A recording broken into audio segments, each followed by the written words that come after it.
बंदी छोड़ सतगुरु रामपाल जी परमेश्वर जी की जय हो। परमपिता परमात्मा सारी सृष्टि के रचनहार कुल मालिक असंख्य ब्रह्मांडों के स्वामी जगत गुरु तीनों लोकों में प्रवेश करके सबका धारण पोषण करने वाले राजाधीराज आत्माधार नाथों के नाथ देवों के देव महादेव सर्वेश्वर महेश्वर मृत्युंजय अजरो अमर आदि अनादि सनातनी प्रभु जगत पिता जगदीश्वर श्री श्री 1008 की उपाधि के वास्तविक अधिकारी अकाल मूर्त शब्द स्वरूपी राम वासुदेव सर्वगतम ब्रह्म परम पूज्य प्रथम पूज्य परम संत परम पुरुष परम धनी परम दयालु सत्य कबीर हक्का कबीर अल्लाहु कबीर अल्लाहु अकबर बाखबर अल्लाह ताला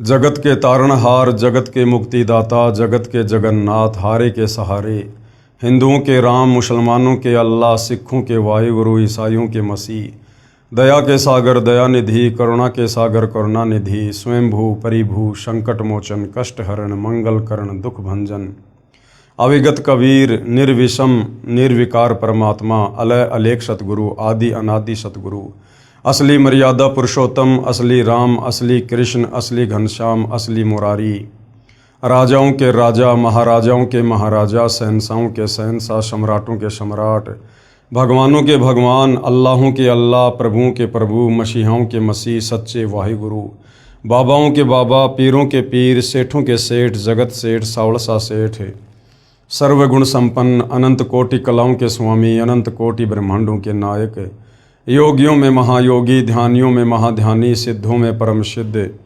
ज्ञानियों में तत्वज्ञानी ब्रह्म ज्ञानी महाज्ञानी परम ज्ञानी सर्वश्रेष्ठ ज्ञानी विज्ञानी युवा कबीर समर्थ कबीर असमवात अमित ओजा सच्चे रहनुमा करीम अल्लाह शुभान अल्लाह दुनिया के अंतिम पैगंबर 8 सितंबर 1951 से गांव धनाना जिला सोनीपत हरियाणा भारतवर्ष की पावन भूमि पे प्रकट रियल कल्कि भगवान श्री नारायण साकार हरि श्री बाबा साहेब नूर अनंत परमात्मा सच्चे दरवेश सच्चे बाखबर संत श्रोमणी सतगुरु रामपाल जी परमेश्वर जी के चरण कमल में आप और हम सभी भाई बहनों का अनंत कोटि दंडवत प्रणाम।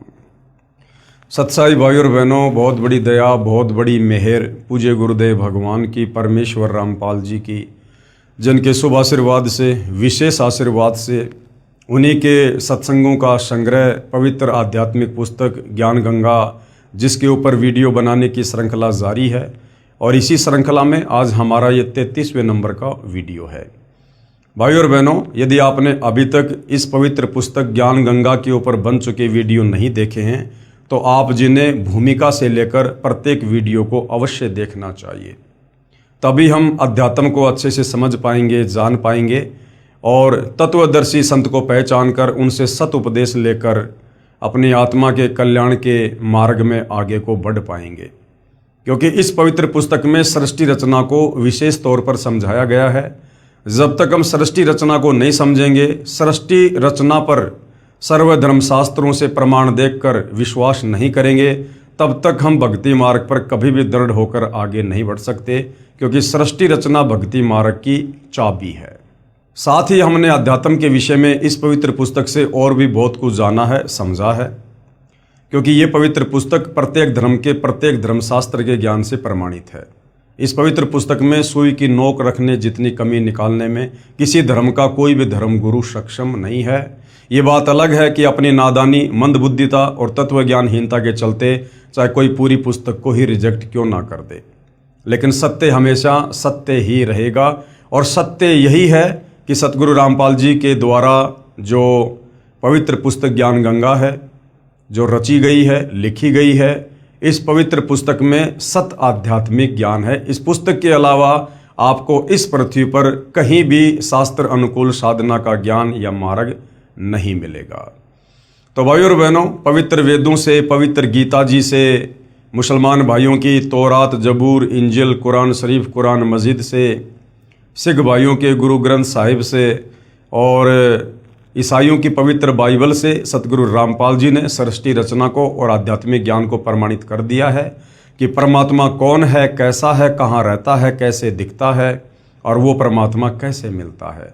उसके बाद भाई और बहनों, परमात्मा चाहने वाली आत्मा के हृदय में किसी प्रकार का कोई भी संशय भक्ति मार्ग को लेकर नहीं रह जाएगा यदि निष्पक्ष होकर धैर्य के साथ इस पवित्र पुस्तक ज्ञान गंगा को पढ़ लिया जाए या इस पर बन चुके तमाम वीडियो देख लिए जाएं। तो आज का हमारा जो टॉपिक है वो इन पुराणों को लेकर है कि इन पुराणों में वेदों के अनुसार, गीता जी के अनुसार क्या ज्ञान है और वो ज्ञान भक्ति मार्ग में हमारे कितना काम का है, उसके ऊपर आज हमारा विषय चल रहा है। तो पवित्र पुस्तक ज्ञान गंगा आप जियों के सामने है और आज हमारा जो टॉपिक है पवित्र पुस्तक ज्ञान गंगा के पेज नंबर 260 को लेकर है, पवित्र पुस्तक ज्ञान गंगा। और आज का जो विषय है वो है श्री ब्रह्मा जी तथा श्री विष्णु जी का युद्ध, जिनको हम परम शक्ति मानकर पूज रहे थे तत्व ज्ञान के अभाव में।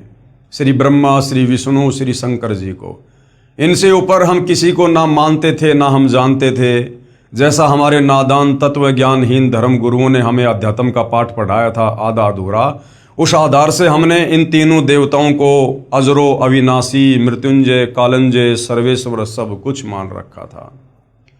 अब इन्हीं पवित्र पुराणों से और इन्हीं तीनों देवताओं की जन्म हिस्ट्री से हमें पता चला कि ये तो नाशवान है। इन तीनों देवताओं का जन्म और मृत्यु होता है। ये अजरो अविनाशी नहीं है, ये नित्य नहीं है। ये सारी सृष्टि के पालन पोषण करता, उत्पत्ति करता नहीं है। इनके ऊपर तो इनकी माता दुर्गा है, दुर्गा से ऊपर ब्रह्मा विष्णु महेश का पिता काल ब्रह्म है। और वास्तव में जिस परमेश्वर को मारने में कोई भी सक्षम नहीं है, जिसको पुरुषोत्तम की संज्ञा दी जाती है, वो तो कबीर देव है, कबीर परमेश्वर है, परम अक्षर ब्रह्म है। इसीलिए भाई और बहनों, गीता जी अध्याय 7 श्लोक नंबर 12 से 15 में गीता ज्ञानदाता काल ब्रह्म ये स्वयं इन तीनों देवताओं रजगुण ब्रह्मा, सतगुण विष्णु, तमगुण शंकर की भक्ति पूजा करने के लिए मना करता है, क्योंकि ये वास्तव में पूजा के योग्य नहीं हैं। टॉपिक से आपको लग रहा होगा कि श्री ब्रह्मा जी और श्री विष्णु जी में युद्ध, अगर भगवान ही आपस में लड़ेंगे, झगड़ेंगे, मरेंगे, कटेंगे, तो उनके उपासकों की क्या हालत होगी। अगर ये भगवान खुद लड़ाई झगड़ा कर रहे हैं आपस में, तो सोचिए भाई और बहनों, इनकी पूजा करके हमें कैसे मुक्ति मिलेगी, हमारी आत्मा का कल्याण कैसे संभव है। तो जानते हैं श्री ब्रह्मा जी तथा श्री विष्णु जी का युद्ध किस बात को लेकर हुआ। श्री शिव पुराण विद्वेश्वर संहिता अध्याय 6, अनुवादक हैं दीनदयाल शर्मा, प्रकाशक है रामायण प्रेस मुंबई और पेज नंबर 67, तथा संपादक हैं पंडित राम लगन पांडे विशारद, और इसके प्रकाशक हैं सावित्री ठाकुर, और इसका जो प्रकाशन है वो है रथ यात्रा वाराणसी ब्रांच, नाटी इमली वाराणसी के विद्वेश्वर संहिता अध्याय 6 पेज नंबर 54, तथा टीकाकार डॉक्टर ब्रह्मानंद त्रिपाठी, साहित्य आयुर्वेद ज्योतिषाचार्य MA PhD DSCA, और प्रकाशक है चौखंबा संस्कृत प्रतिष्ठान 38 UA Jawahar Nagar bungalow road Delhi, Sanskrit सहित शिव पुराण के विद्वेश्वर संहिता अध्याय 6 पेज नंबर 45 पर। ये हिंदुओं का ये पवित्र, ये प्रमाणित शास्त्र है। किसी को भी किसी प्रकार का कोई संदेह इस पवित्र शास्त्र पर नहीं है। इसका पेज नंबर, अध्याय नंबर सब कुछ सतगुरु रामपाल जी ने बता दिया है। आप जी खरीद कर देख सकते हैं, जो का त्यों आपको लिखा हुआ मिलेगा। श्री ब्रह्मा जी कौन? श्री ब्रह्मा जी श्री विष्णु जी के पास आए, यानी श्री ब्रह्मा जी श्री विष्णु जी के पास आए। उस समय श्री विष्णु जी लक्ष्मी सहित शेष शैया पर सोए हुए थे, साथ में अनुचर भी बैठे थे। श्री ब्रह्मा जी ने श्री विष्णु जी से कहा, बेटा उठ, देख तेरा बाप आया है, मैं तेरा प्रभु यानी भगवान हूं। ब्रह्मा जी, विष्णु जी, शंकर जी ये तीनों सगे भाई हैं। दुर्गा इन तीनों की माता है और काल ब्रह्म इन तीनों का पिता है, परंतु इनको भी आपस में इस गूढ़ सच्चाई का नहीं पता कि वास्तव में हमारा पिता कौन है। अब ये तीनों देवता कितने सक्षम हैं, कितना इनमें बुद्धि विवेक है, ब्रह्मा जी श्री विष्णु जी के पास गए। विष्णु जी आराम कर रहे थे अपने नौकर और अपनी पत्नी के साथ। ब्रह्मा जी जाकर कहते हैं, बेटा उठ, मैं तेरा बाप आया हूं, मैं तेरा भगवान आया हूं। इस पर विष्णु जी ने कहा, आओ बैठो, मैं तुम्हारा पिता हूं। उधर से विष्णु जी कह रहे हैं कि आओ आओ ब्रह्मा जी बैठो, मैं तुम्हारा बाप हूं। दो भाई आपस में एक दूसरे का बाप कह रहे हैं, बच्चों वाली लड़ाई। विष्णु जी बोले, तेरा मुंह टेढ़ा क्यों हो गया? ब्रह्मा जी ने कहा, हे पुत्र, हे बेटा, अब तुझे अभिमान हो गया है। मैं तेरा संरक्षक ही नहीं परंतु समस्त जगत का पिता हूं। श्री विष्णु जी ने कहा, रे चोर, ब्रह्मा जी को कह रहे विष्णु जी कि रे चोर, तू अपना बड़प्पन क्या दिखाता है? सर्व जगत तो मुझ में निवास करता है, जबकि ना सर्व जगत ब्रह्मा में निवास करता और ना विष्णु में निवास करता। जब इनको अपने बाप का नहीं पता कि हमारा बाप कौन है, उसका नाम क्या है, इन्होंने आज तक अपने बाप की शक्ल तक नहीं देखी और ये अपने आप को जगत पिता जगदीश्वर कह रहे हैं।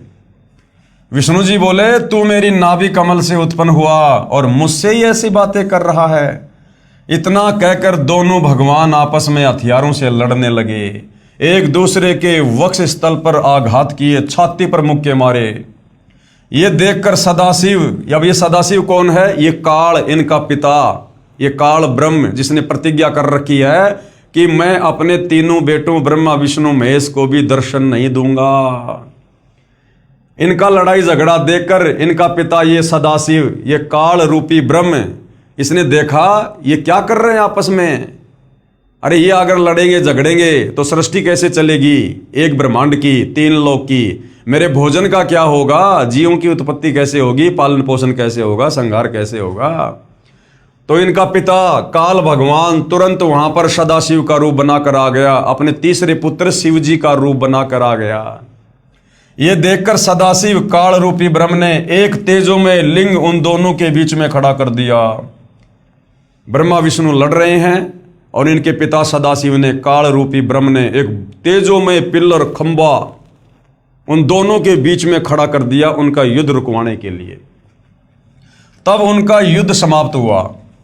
यह उपरोक्त विवरण गीता प्रेस गोरखपुर वाली शिव पुराण से निकाल रखा है, परंतु मूल संस्कृत सहित जो ऊपर लिखी है तथा अन्य दो संपादकों तथा प्रकाशकों वाली शिव पुराण में सही है।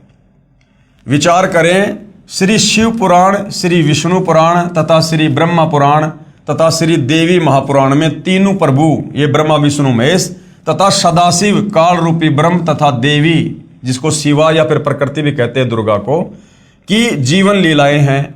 इन्हीं के आधार से सभी ऋषिजन व गुरुजन ज्ञान सुनाया करते थे। यदि कोई पवित्र पुराणों से भिन्न ज्ञान कहता है वह पाठ्यक्रम के विरुद्ध ज्ञान होने से व्यर्थ है। उपरोक्त युद्ध का विवरण पवित्र शिव पुराण से है, जिसमें दोनों प्रभु, कौन? श्री ब्रह्मा श्री विष्णु 5 वर्ष के बच्चों की तरह झगड़ा कर रहे हैं। वे कहा करते हैं कि तू मेरा बेटा, दूसरा कहा करता है तू मेरा बेटा, मैं तेरा बाप। जैसे दो छोटे छोटे बच्चे आपस में लड़ते हैं ना कि मैं तेरा बाप, मैं तेरा बाप। उसी हिसाब से ये हमारे भगवान, जिनको हम अजरो अमर अविनाशी जगत पिता जगदीश्वर सत्यनारायण मानकर पूजा करते थे, तत्व ज्ञान के अभाव में ये बच्चों की तरह लड़ाई कर रहे थे। दोनों आपस में सगे भाई होने के बावजूद भी एक दूसरे को मैं तेरा बाप, मैं तेरा बाप, तू मेरा बेटा, तू मेरा बेटा। तो गुरुदेव कहते हैं जिस प्रकार 2-5 वर्ष के बच्चे आपस में कभी किसी बात को लेकर झगड़ा करते हैं ना, और वे कहा करते हैं कि तू मेरा बेटा, दूसरा कहा करता है तू मेरा बेटा, मैं तेरा बाप, फिर एक दूसरे का गिरेबान पकड़कर मुक्कों व लातों से झगड़ा करते हैं। यही चरित्र इन त्रिलोकनाथों का है। यही चरित्र ये त्रिलोकनाथ ब्रह्मा विष्णु महेश इनका है। इसीलिए ये काल ब्रह्म अपने तीनों पुत्रों की गीता अध्याय 7 श्लोक नंबर 12 से 15 में पूजा करने के लिए मना कर रहा है कि ये पूजा के लायक नहीं है। जिनकी बुद्धि इस त्रिगुणी माया तक ही सीमित रह गई। त्रिगुणी माया मतलब तीनों देवता एक एक गुण से युक्त हैं, रजगुण ब्रह्मा, सतगुण विष्णु, तमगुण शंकर। तो काल कह रहा है कि जिनकी बुद्धि इस त्रिगुणी माया तक ही सीमित होकर रह गई है, इससे ऊपर ये किसी को पूजना ही नहीं चाहते।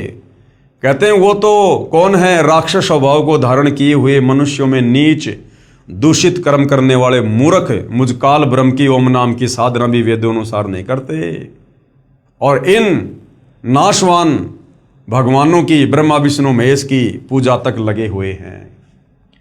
उपरोक्त तीनों पुराणों, श्री ब्रह्मा पुराण, श्री विष्णु पुराण तथा श्री शिव पुराण का प्रारंभ तो काल रूपी ब्रह्म अर्थात ज्योति निरंजन से ही होता है। इन तीनों पुराणों की शुरुआत इस ज्योति निरंजन काल ब्रह्म से होती है, जो ब्रह्मलोक में महाब्रह्मा, महाविष्णु तथा महाशिव रूप धारण करके रहता है तथा अपनी लीला भी उपरोक्त रूप में करता है। अपने वास्तविक काल रूप को छुपा कर रखता है, क्योंकि इसने सौगंध खा रखी है, इसको श्राप लगा हुआ है कबीर परमात्मा की तरफ से। ये जब आप सृष्टि रचना को पढ़ोगे, समझोगे, तब पता चलेगा, तब ये ग्रंथ समझ में आएंगे कि ये काल अपने तीनों बेटे ब्रह्मा विष्णु महेश को दर्शन क्यों नहीं देता, इसका नाम काल क्यों पड़ा, ये अपने वास्तविक रूप में दर्शन क्यों नहीं देता किसी को। क्योंकि कबीर परमेश्वर ने, इसने जो गलती सतलोक में की थी, उसकी एवज में इसे प्रतिदिन 1 लाख मानव शरीरधारी आत्माओं के सूक्ष्म शरीर से निकली वासना, गंध, मैल उसे तपतशिला पर भून भून कर खाने का श्राप लगा हुआ है। अगर ये अपने ओरिजिनल काल रूप में दर्शन दे दे ब्रह्मा विष्णु महेश को, तो ब्रह्मा विष्णु महेश को हकीकत का पता चल जाएगा, और ये कभी भी अपने पिता के लिए इस प्रकार का दुष्कर्म नहीं करेंगे, जीवों की उत्पत्ति, पालन पोषण और संहार। अपने वास्तविक काल रूप को छुपा कर रखता है तथा बाद में विवरण रजगुण ब्रह्मा जी, सतगुण विष्णु जी तथा तमगुण शिव जी की लीलाओं का है। उपरोक्त ज्ञान के आधार से पवित्र पुराणों को समझना अति आसान हो जाएगा। अब श्री विष्णु पुराण के विषय में संक्षेप में पूज्य गुरुदेव भगवान हमें बता रहे हैं। श्री विष्णु पुराण कहाँ से प्रकाशित है? इसके अनुवादक है श्री मुनीलाल गुप्त, प्रकाशक है गोविंद भवन कार्यालय, गीता प्रेस गोरखपुर। श्री विष्णु पुराण का ज्ञान श्री पाराशर ऋषि ने अपने शिष्य श्री मैत्रेय ऋषि जी को कहा है। श्री पाराशर ऋषि जी ने शादी होते ही गृह त्याग कर वन में साधना करने का दृढ़ संकल्प किया। ये पाराशर ऋषि कौन है? ये वेद व्यास जी के पिता हैं, जिस वेद व्यास जी ने चारों वेद, गीता जी, श्रीमद् भागवत, सुधा सागर, 18 पुराण इनका लेखन कार्य किया, उस वेद व्यास का महर्षि पाराशर ऋषि जो है वो पिता है। श्री पाराशर ऋषि जी ने शादी होते ही घर त्याग कर वन में साधना करने का दृढ़ संकल्प किया। उसकी धर्म पत्नी ने कहा, अभी तो शादी हुई है, अभी आप घर त्याग कर जा रहे हो, संतान उत्पत्ति करके फिर साधना के लिए जाना। तब श्री पाराशर ऋषि ने कहा कि साधना करने के पश्चात संतान उत्पन्न करने से नेक संस्कार की संतान उत्पन्न होगी। मैं कुछ समय उपरांत आपके लिए अपनी शक्ति यानी वीर्य किसी पक्षी के द्वारा भेज दूंगा। अब देखना भाई और बहनों, ये पवित्र पुराण हमें क्या निष्कर्ष देंगे, जिनको हम बड़े बड़े ऋषि, महात्मा, संत, मुनि जानकर फिदा हो जाया करते थे कि बस इन्होंने तो भगवान पा लिया। इनका अपने ऊपर भी कंट्रोल नहीं था, अपने तीनों गुणों पर इन ऋषियों का कंट्रोल नहीं था। अब वेद व्यास का पिता पाराशर ऋषि, श्री विष्णु पुराण का लेखक, विष्णु पुराण का ज्ञान बोलने वाला, आप देखिए किस प्रकार से काल इसको ठगेगा। अपनी ही बेटी के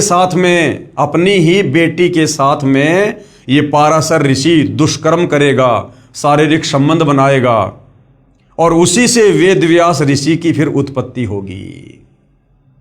देखिएगा, मैं कुछ समय उपरांत आपके लिए अपनी शक्ति किसी पक्षी के द्वारा भेज दूंगा, आप उसे ग्रहण कर लेना। यह कहकर घर त्याग कर वानप्रस्थ हो गया।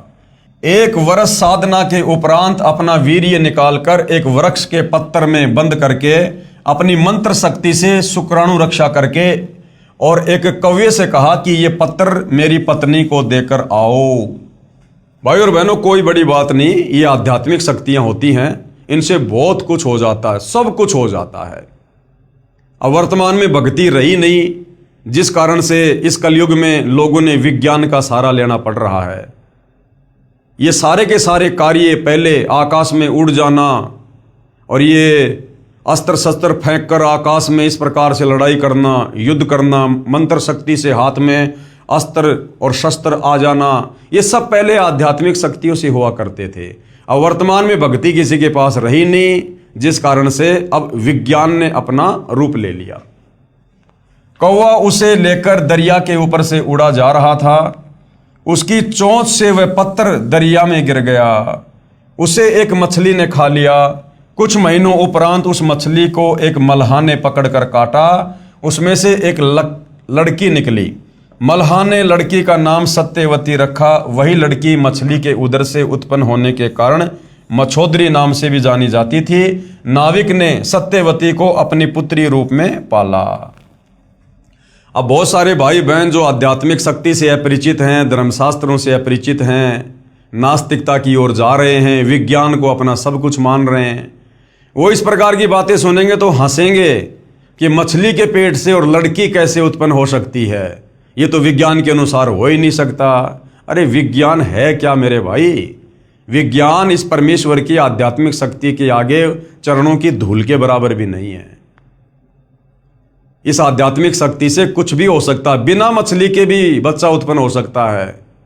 महर्षि वाल्मीकि ने जब सीता को श्री रामचंद्र जी ने जंगल में निकाल दिया था, एक घास का एक तिनका लेकर अपनी वचन शक्ति से और एक लड़का उत्पन्न कर दिया था, जिसका नाम रखा था कुश। कुश का मतलब होता है घास का तिनका। भाई कुछ भी हो सकता है। एक रक्त बीज नाम का राक्षस था। उसके शरीर से जब रक्त नीचे गिरता था, हर ड्रॉप में एक राक्षस उत्पन्न हो जाया करता था। तो भाइयों और बहनों, ये आध्यात्मिक शक्तियां हैं। आप और हम भक्ति मार्ग से बहुत दूर चले गए थे। अब धीरे धीरे सतगुरु रामपाल जी के आशीर्वाद से हम वापस अध्यात्म की ओर लौट रहे हैं। तब हमें विश्वास होगा कि अध्यात्म में परमेश्वर के आशीर्वाद से, उनकी शक्ति से कुछ भी हो सकता है। नाविक ने सत्यवती को अपनी पुत्री रूप में पाला। उस कौवे ने वापस जाकर श्री पाराशर जी को सर्व वृतांत बताया। पाराशर ऋषि ने जो अपनी बीज शक्ति, अपना वीर्य उस पेड़ के पत्ते में बांधकर अपनी वचन शक्ति से मंत्रित करके और उस कौवे को दे दिया था। कौवा लेकर उसकी पत्नी के पास जा रहा था। रास्ते में किसी दूसरे कौवे ने सोचा कि ये मांस का टुकड़ा लेकर जा रहा है। छीना झपटी में वो जो पत्ता था वो उस कौवे के मुख से गिर गया, उसमें तालाब में, दरिया में, और एक मछली ने उसको निगल लिया। अब भाइयों और बहनों, वो मंत्रित शक्ति थी। समय आने पर उससे संतान उत्पन्न होनी ही होनी थी। वो मछली ने निगल लिया। समय आने पर मछली के पेट से वो लड़की बनकर उत्पन्न हो गई, क्योंकि वो जो नाविक था उसने उस मछली को पकड़ा, धीरे धीरे उसको काटा तो उसमें से वो लड़की निकली। मछली के उदर से उत्पन्न होने के कारण मछोदरी नाम पड़ा। आगे चलकर उसका नाम रखा सत्यवती। तो भाइयों और बहनों, उस कौवे ने वापस जाकर पाराशर ऋषि को सारी बात बता दी थी कि ऐसे ऐसे वो जो बीज शक्ति थी वो तालाब में गिर गई और एक मछली ने उसको निगल लिया। अब देखना भाइयों और बहनों, पता होने के बावजूद भी अब वो पाराशर ऋषि, जिसको हम बहुत बड़ा संत कहते हैं, संत समझ जा करते थे, और जंगल में चला गया था शादी होते साधना करने के लिए।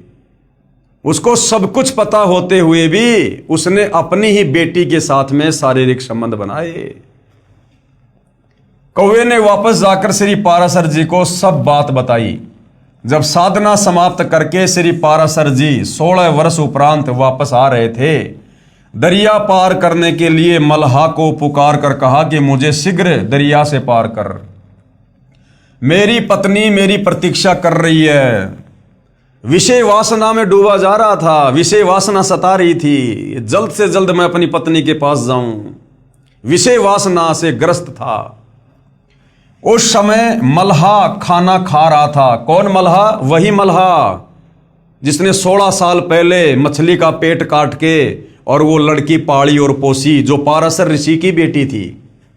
उस समय मल्हा खाना खा रहा था तथा श्री पाराशर ऋषि के बीज से, मछली से उत्पन्न 14 वर्षीय युवा कन्या अपने पिता का खाना लेकर वहीं पर उपस्थित थी।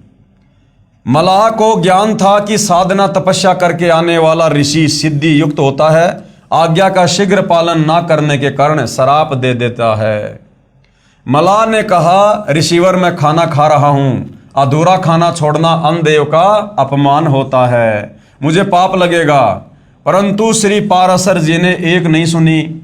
ऋषि को अति शीघ्र उतावला जानकर मल्लाह ने अपनी युवा पुत्री से ऋषि जी को पार छोड़ने को कहा। अब ये काहे के संत भाई और बहनों, काहे के ऋषि है, इनके अंदर जरा सा भी धैर्य नहीं, जरा सा भी धैर्य है।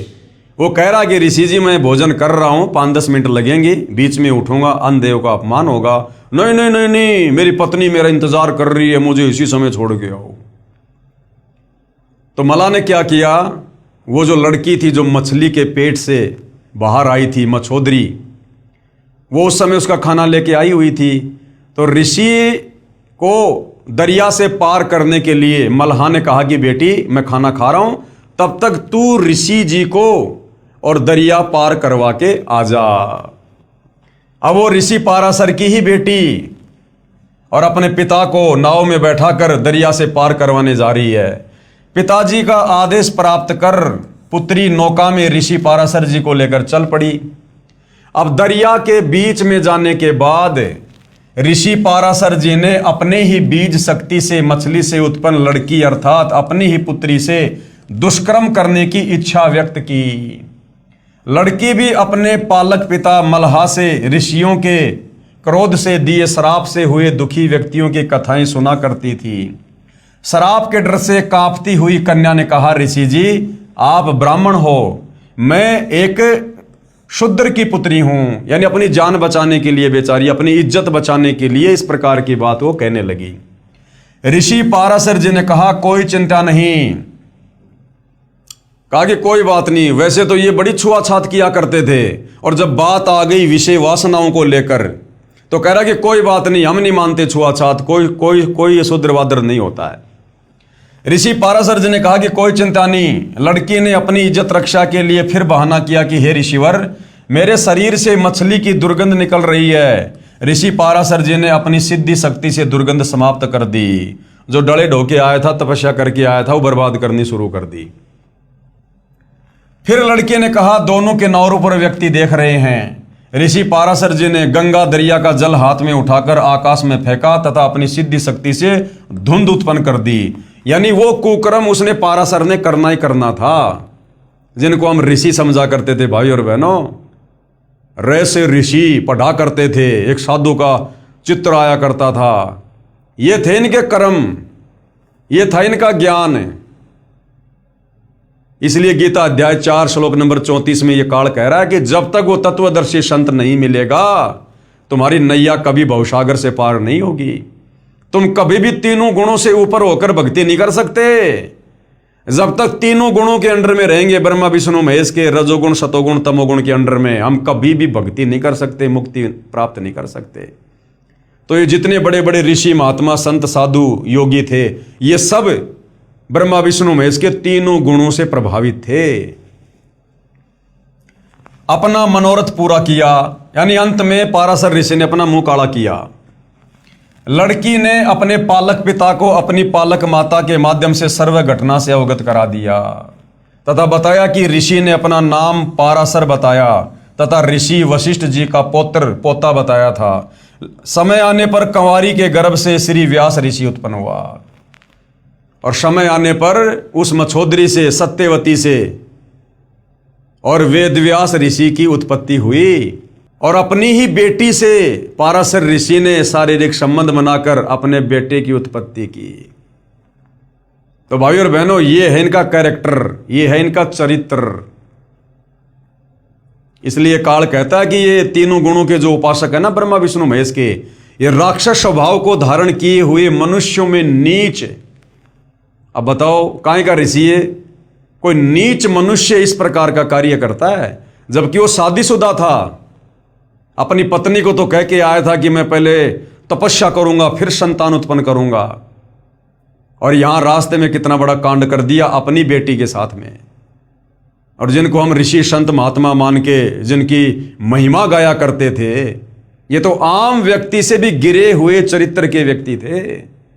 तो अब सतगुरु रामपाल जी ने आकर भाई और बहनों इन पुराणों के माध्यम से, शास्त्रों के माध्यम से इन कथाओं से ये पर्दा उठाया है, हकीकत से पर्दा उठाया, जो आज से पहले हमारे नादान धर्म गुरुओं ने अपने धार्मिक धंधे के लिए इन कथाओं को सार्वजनिक ना करके छुपा रखा था। उसी श्री पाराशर जी के द्वारा श्री विष्णु पुराण की रचना हुई।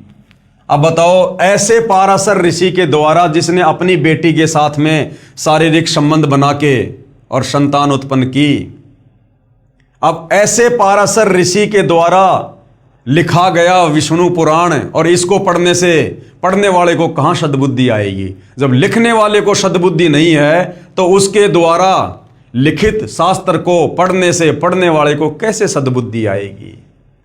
श्री पाराशर जी ने बताया कि हे मैत्रेय, जो ज्ञान मैं तुझे सुनाने जा रहा हूं, यही प्रसंग दक्ष आदि मुनियों ने नर्मदा तट पर राजा पृथकुश को सुनाया था।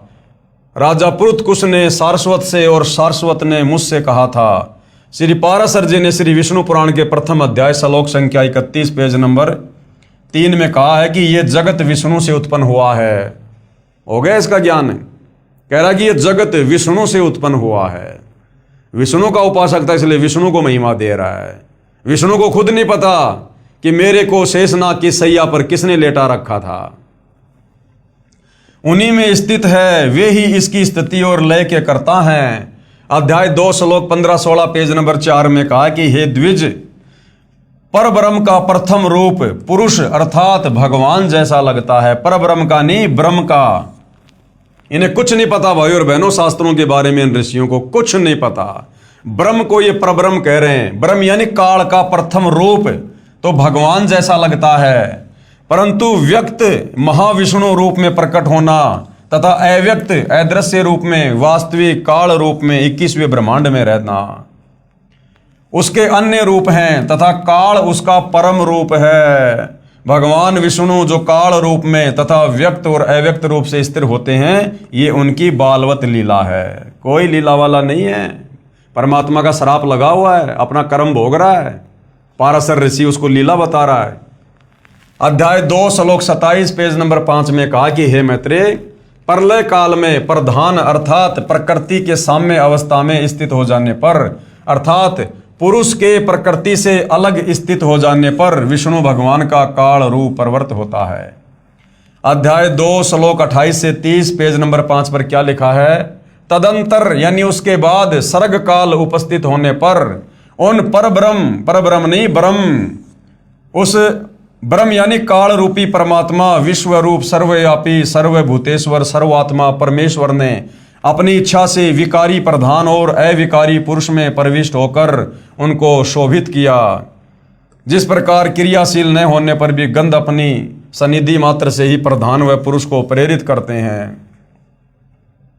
विशेष श्लोक संख्या 28 से 30 में स्पष्ट किया है कि प्रकृति यानी दुर्गा तथा पुरुष यानी काल प्रभु से अन्य कोई और परमेश्वर है जो इन दोनों को पुनः सृष्टि रचना के लिए प्रेरित करता है। अध्याय 2 पेज नंबर 8 पर श्लोक 66 में लिखा है, वही प्रभु विष्णु सृष्टा ब्रह्मा होकर अपनी ही सृष्टि करते हैं। श्लोक संख्या 17 में लिखा है, भगवान विष्णु ही ब्रह्मा आदि अवस्थाओं द्वारा रचने वाले हैं। वे ही रचे जाते हैं और स्वयं भी संगत अर्थात मरते हैं। अध्याय 4 श्लोक 4 पेज 11 पर लिखा है कि कोई अन्य परमेश्वर है जो ब्रह्मा शिव आदि ईश्वरों के भी ईश्वर हैं।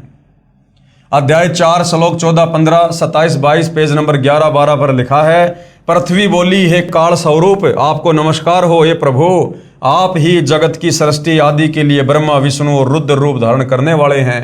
आपका जो रूप अवतार रूप में प्रकट होता है उसी की देवगण पूजा करते हैं। आप ही ओंकार हैं। अध्याय 4 श्लोक 50 पेज नंबर 14 पर लिखा है, फिर उन भगवान हरि ने रजोगुण युक्त होकर चतुर्मुखधारी ब्रह्मा रूप धारण कर सृष्टि की रचना की। उपरोक्त विवरण से सिद्ध हुआ कि ऋषि पाराशर जी ने सुना सुनाया ज्ञान अर्थात लोक वेद के आधार पर श्री विष्णु पुराण की रचना की है, क्योंकि वास्तविक ज्ञान पूर्ण परमात्मा ने प्रथम सतयुग में स्वयं प्रकट होकर श्री ब्रह्मा जी को दिया था। श्री ब्रह्मा जी ने कुछ ज्ञान तथा कुछ स्वयं निर्मित काल्पनिक ज्ञान अपने वंशजों को बताया। एक दूसरे से सुनते सुनाते ही लोकवेद श्री पाराशर जी को प्राप्त हुआ। श्री पाराशर जी ने विष्णु को काल भी कहा है तथा परब्रह्म भी कहा है। उपरोक्त विवरण से यह भी सिद्ध हुआ कि विष्णु अर्थात ब्रह्म स्वरूप काल अपनी उत्पत्ति ब्रह्मा विष्णु तथा शिव रूप से करके सृष्टि उत्पन्न करते हैं। ब्रह्म यानी काल ही ब्रह्मलोक में 3 रूप में प्रकट होकर लीला करके छल करता है, वहां स्वयं भी मरता है। विशेष जानकारी के लिए कृपया पढ़ें प्रलय की जानकारी पुस्तक गहरी नजर गीता में अध्याय 8 श्लोक 17 की व्याख्या में। उसी ब्रह्मलोक में 3 स्थान बनाए हैं। इस काल ने ब्रह्मलोक में 3 गुप्त स्थान बनाए हैं जहां पर यह दुर्गा के सहयोग से तीनों पुत्रों की उत्पत्ति करता है। एक रजोगुण प्रधान, उसमें यही काल रूपी ब्रह्म अपना ब्रह्मा रूप धारण करके रहता है तथा अपनी पत्नी दुर्गा को साथ रखकर एक रजोगुण प्रधान पुत्र उत्पन्न करता है, उसका नाम ब्रह्मा रखता है। उसी से एक ब्रह्मांड में उत्पत्ति करवाता है। इसी प्रकार उसी ब्रह्मलोक में एक सतगुण प्रधान स्थान बना रखा है, स्वयं अपना विष्णु रूप धारण करके रहता है तथा अपनी पत्नी दुर्गा यानी प्रकृति को पत्नी रूप में रखकर एक सतगुण युक्त पुत्र उत्पन्न करता है, उसका नाम विष्णु रखता है। उस पुत्र से एक ब्रह्मांड में 3 लोकों पृथ्वी पाताल स्वर्ग में स्थिति बनाए रखने का कार्य करवाता है। इसका प्रमाण शिव पुराण गीता प्रेस गोरखपुर से प्रकाशित अनुवाद हनुमान प्रसाद पोदार चिमनलाल गोस्वामी रुद्र संहिता अध्याय 6 और 7 पेज नंबर 102 और 103 पर आपको मिल जाएगा। ब्रह्मलोक में ही एक तीसरा स्थान तमगुण प्रधान रचकर उसमें स्वयं शिव रूप धारण करके रहता है तथा अपनी पत्नी दुर्गा यानी प्रकृति को साथ रखकर पति पत्नी के व्यवहार से उसी तरह तीसरा बेटा तमोगुण युक्त उत्पन्न करता है, उसका नाम शंकर यानी शिव रखता है। इस पुत्र से 3 लोक के प्राणियों का संहार करवाता है। यानी घटिया कर्म में इस काल ने अपने तीनों बेटे ब्रह्मा विष्णु महेश को लगा रखा है। एक से उत्पत्ति करवाता है, दूसरे से स्थिति को कायम रखता है और तीसरे शंकर से संहार करवाता है। इसलिए ये काल अपने वास्तविक रूप में अपने तीनों बेटों को दर्शन नहीं देता। अगर इनको हकीकत का पता चल जाए कि हमारे बाप को रोजाना इस प्रकार से 1 लाख आत्मा खाने का श्राप लगा हुआ है और इसने हमारे माध्यम से यहाँ पर ये सृष्टि अपनी चला रखी है, तो ये कभी भी अपने बाप के दुष्कर्म में सहयोग नहीं देंगे। विष्णु पुराण में अध्याय 4 तक जो ज्ञान है वह काल रूप ब्रह्म अर्थात ज्योति निरंजन का है। अध्याय 5 से आगे का मिला जुला ज्ञान काल के पुत्र सद्गुण विष्णु की लीलाओं का है तथा उसी के अवतार श्री राम श्री कृष्ण आदि का ज्ञान है।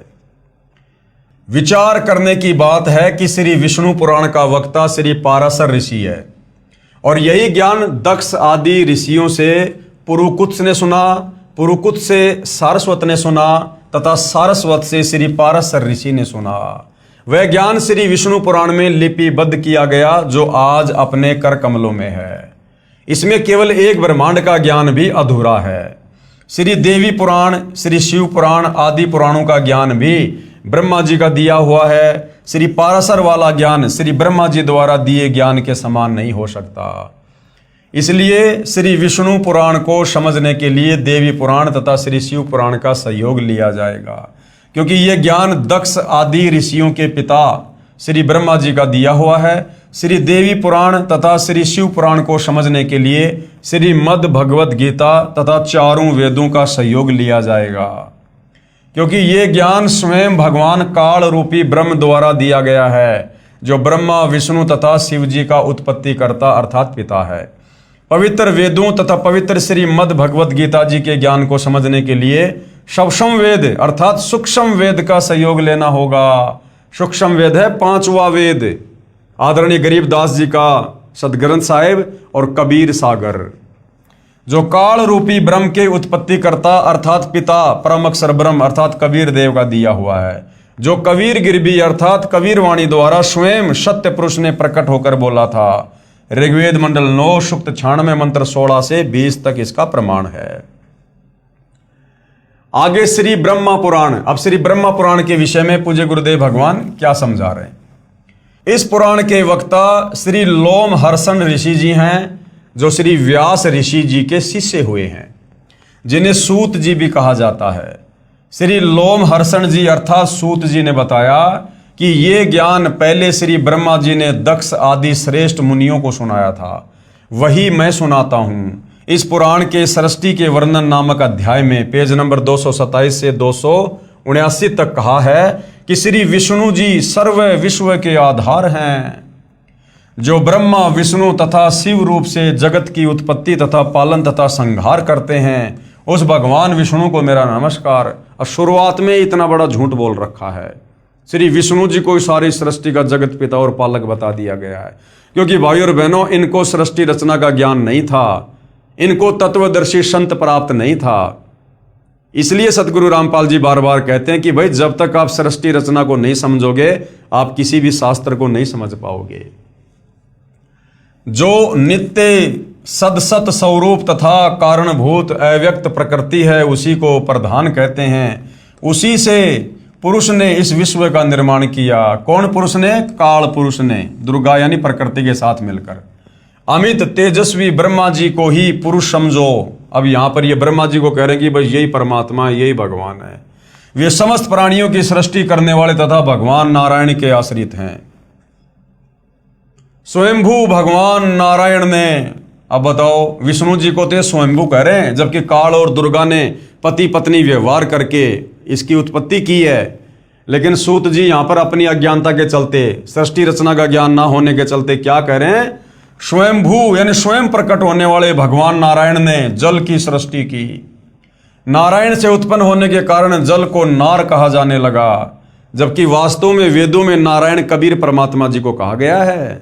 क्योंकि कबीर परमेश्वर चारों युगों में सतलोक से चलकर शिशु रूप में किसी तालाब पर यानी जल पर कमल के विकसित फूल पर प्रकट होते हैं, जिस कारण परमेश्वर को नार प्लस आयन यानी जल पर प्रकट होकर आने वाले परमेश्वर को नारायण कहते हैं। तो असल में नारायण कौन है?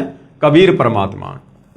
भगवान ने सर्वप्रथम जल पर विश्राम किया, इसलिए भगवान को नारायण कहा जाता है।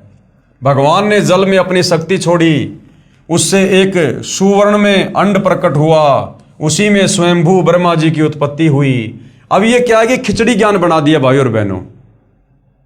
ये ब्रह्मा जी ने क्या किया कि कुछ तो वेदों का ज्ञान और कुछ काल प्रेरणा खिचड़ी ज्ञान बना दिया। और क्या सुना रहे हैं? भगवान ने सर्वप्रथम जल पर विश्राम किया, इसलिए भगवान को नारायण कहा जाता है। फिर क्या कह रहे हैं? भगवान ने जल में अपनी शक्ति छोड़ी, उससे एक सुवर्ण में अंडा प्रकट हुआ। अब असल में सृष्टि रचना गुरुदेव ने बताया कि परमात्मा ने अक्षर पुरुष को निंद्रा से जगाने के लिए उस मानसरोवर से जल अपने हाथ में लिया, अपनी वचन शक्ति से अंडा बनाया, उसमें एक आत्मा प्रवेश की और उस मानसरोवर में छोड़ी। और जब छोड़ा तो उस अक्षर पुरुष ने गुस्से से अंडे की तरफ देखा तो अंडा दो भाग हो गया, उसमें से ये ज्योति निरंजन निकला, ये ब्रह्म, ये काल। अब ब्रह्मा यहां पर खिचड़ी करके और बता रहा है। भगवान ने जल में अपनी शक्ति छोड़ी, उससे एक सुवर्ण में अंड प्रकट हुआ, उसी में स्वयंभू ब्रह्मा जी की उत्पत्ति हुई। ऐसा सुना जाता है, ऐसा सुना जाता है, कन्फर्म नहीं है, ऐसा सुना जाता है। 1 वर्ष तक अंडे में निवास करके श्री ब्रह्मा जी ने उसके 2 टुकड़े कर दिए, एक से धूलोक बन गया और दूसरे से भूलोक बन गया। ये है इनकी सृष्टि रचना देवताओं की, ये हमारे देवताओं की और ऋषि मुनियों की सृष्टि रचना है। देख लो भाई और बहनों। तत्पश्चात ब्रह्मा जी ने अपने रोष से रुद्र को प्रकट किया। उपरोक्त ज्ञान ऋषि लोमहर्षण यानी सूत जी का कहा हुआ है, जो सुना सुनाया लोक वेद है, जो पूर्ण नहीं है। क्योंकि वक्ता कह रहा कि ऐसा सुना जाता है, इसलिए पूर्ण जानकारी के लिए श्री देवी महापुराण, श्री शिव महापुराण, श्री मद भगवत गीता तथा चारों वेद और पूर्ण परमात्मा द्वारा तत्व ज्ञान जो शवशम वेद अर्थात कबीर वाणी कहा जाता है, उसके लिए पढ़िए गहरी नजर गीता में परमेश्वर का सार संदेश, परिभाषा प्रभु की तथा पुस्तक यथार्थ ज्ञान प्रकाश में। वास्तविक ज्ञान को स्वयं कलयुग में प्रकट होकर कबीर परमेश्वर जी ने अपने खास सेवक श्री धर्मदास साहिब जी बांधवगढ़ वाले को पुनः ठीक ठीक बताया। यानी ये सृष्टि रचना का ज्ञान जो ये देवी देवता आधा अधूरा ये खिचड़ी करके जगत को दे रहे थे सतयुग से 650 साल पहले कबीर परमेश्वर जी ने बनारस के काशी में प्रकट होकर 120 वर्ष तक परमेश्वर ने लीला की, अपने तत्व ज्ञान का प्रचार किया और अपने खास सेवक श्री धर्मदास जी को पूरा ज्ञान ठीक ठीक बताया और कबीर सागर नामक ग्रंथ में लिपिबद्ध करवाया।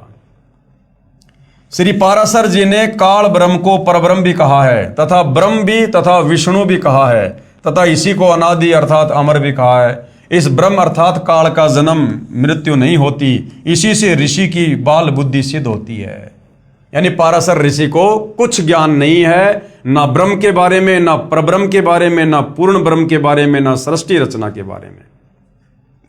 विचार करें, विष्णु पुराण का ज्ञान एक ऋषि द्वारा कहा है, जिसने लोकवेद यानी सुने सुनाए ज्ञान अर्थात दंत कथा के आधार से कहा है, तथा ब्रह्मा पुराण का ज्ञान श्री लोमहर्षण ऋषि ने दक्ष आदि ऋषियों से सुना था, वह लिखा है। इसलिए उपरोक्त दोनों विष्णु पुराण तथा ब्रह्मा पुराण को समझने के लिए श्री देवी पुराण तथा श्री शिव पुराण का सहयोग लिया जाएगा। यानी भाइयों और बहनों, यह आध्यात्मिक ज्ञान किस कदर उलझा हुआ है। मालिक की वाणी है ना, 9 मन सूत उलझिया ऋषि रहे झकमार। ये ऋषि झक मार मार के रह गए, ये सृष्टि रचना भी नहीं समझ पाए, ये ब्रह्मा विष्णु महेश की उत्पत्ति को भी ढंग से नहीं बता पाए आप और हमें, जो अपने आप को प्रकांड ज्ञाता और ये तपस्वीर पता नहीं क्या क्या कहा करते थे। हम इनकी महिमा गाया करते थे बहुत बड़े ऋषि मानकर।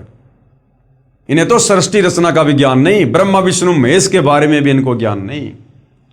तो कितना उलझा हुआ ज्ञान था भाइयों और बहनों। ये परमेश्वर के बिना कोई सुलझा नहीं सकता।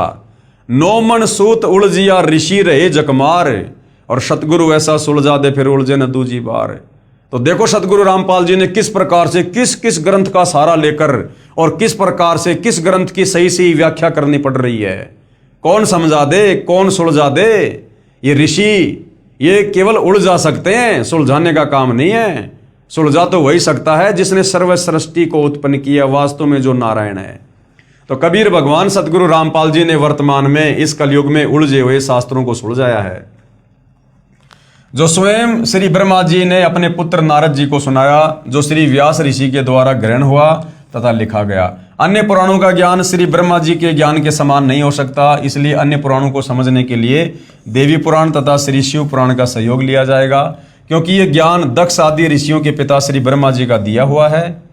श्री देवी पुराण तथा श्री शिव पुराण को समझने के लिए श्रीमद् भगवद गीता तथा चारों वेदों का सहयोग लिया जाएगा, क्योंकि यह ज्ञान स्वयं भगवान काल रूपी ब्रह्म द्वारा दिया गया है, काट छांट करके, जो ब्रह्मा विष्णु तथा शिव जी का उत्पत्ति करता अर्थात वो पिता है। पवित्र वेदों तथा पवित्र श्रीमद् भगवद गीता जी के ज्ञान को समझने के लिए सूक्ष्म वेद अर्थात सूक्ष्म वेद का सहयोग लेना होगा, क्योंकि चारों वेदों में गीता जी में कंप्लीट आध्यात्मिक ज्ञान नहीं है। जो काल रूपी ब्रह्म की उत्पत्ति करता अर्थात पिता परम अक्षर ब्रह्म कबीर देव का दिया हुआ है। 5वां वेद सूक्ष्म वेद का ज्ञान, जो कबीर गिरबी यानी कबीर वाणी द्वारा स्वयं सत्य पुरुष ने प्रकट होकर बोला था। ऋग्वेद मंडल 9 सूक्त 96 मंत्र 16 से 20 तक इसका प्रमाण है, तथा श्रीमद् भगवद गीता में भगवान काल अर्थात ब्रह्म ने अपनी स्थिति स्वयं बताई है, जो सत्य है। अब आगे क्या कह रहे हैं परमात्मा। गीता अध्याय 15 श्लोक 18 में कहा कि मैं काल रूपी ब्रह्म अपने 21 ब्रह्मांडों में जितने भी प्राणी हैं उनमें श्रेष्ठ हूं। वे चाहे स्थूल शरीर में नाशवान हैं, चाहे आत्मा रूप में अविनाशी। इसलिए लोकवेद यानी सुने सुनाए ज्ञान के आधार से मुझे पुरुषोत्तम मानते हैं।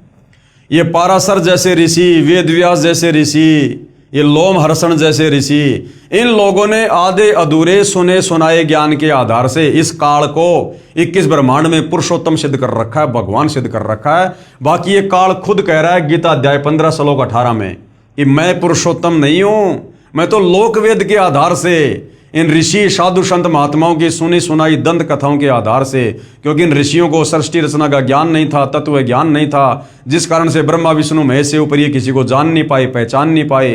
तो इन्होंने इस ब्रह्म को, जिसका ओम मंत्र है, इस ब्रह्म प्राप्ति के लिए इन्होंने तप की, ओम नाम की साधना की। ब्रह्म ने दर्शन दिए नहीं, उसने सौगंध खा रखी है।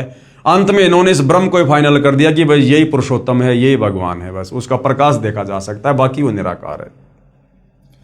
वास्तव में पुरुषोत्तम यानी पुरुषों में उत्तम, भगवानों में सर्वश्रेष्ठ भगवान तो मुझ क्षर पुरुष अर्थात काल से तथा अक्षर पुरुष यानी परब्रह्म से भी अन्य है। गीता अध्याय 15 श्लोक 17 उत्तम पुरुष तु अन्य परमात्मा इति उदाहरते ये लोक तरम अवश्य विभर्ति अवय ईश्वर है। वही वास्तव में परमात्मा अर्थात भगवान कहा जाता है। कौन? कबीर देव। तीनों लोकों में प्रवेश करके सर्व का धारण पोषण करता है। ये लोक त्रियम अवश्य विभर्ति अवय ईश्वर है। वही वास्तव में अविनाशी परमेश्वर है। गीता अध्याय 15 श्लोक 16-17 गीता ज्ञानदाता ब्रह्म यानी काल स्वयं कह रहा है, हे अर्जुन तेरे तथा मेरे बहुत जन्म हो चुके हैं। काल खुद जन्म और मृत्यु में है, तू नहीं जानता, मैं जानता हूं। श्रीमद् भगवद गीता अध्याय 4 श्लोक 5 अध्याय 2 श्लोक 12 में प्रमाण है तथा अध्याय 7 श्लोक 18 में ये काल अपनी साधना को भी घटिया अनुतमाम बता रहा है कि ओम नाम की साधना से भी मुक्ति नहीं है। अध्याय 7 श्लोक 18 में अपनी साधना को भी अनुतमाम अति अश्रेष्ठ कहा है। इसलिए अध्याय 18 श्लोक 62 में कहा कि हे अर्जुन, सर्व भाव से सारी भक्ति छोड़कर मेरी काल की, ब्रह्मा विष्णु महेश की उस परमेश्वर की शरण में जा, यानी उस परमेश्वर की पूजा कर, उसकी भक्ति कर, जिसकी कृपा से ही तू परम शांति को प्राप्त होगा तथा कभी न नष्ट होने वाले लोक अर्थात सतलोक को प्राप्त होगा।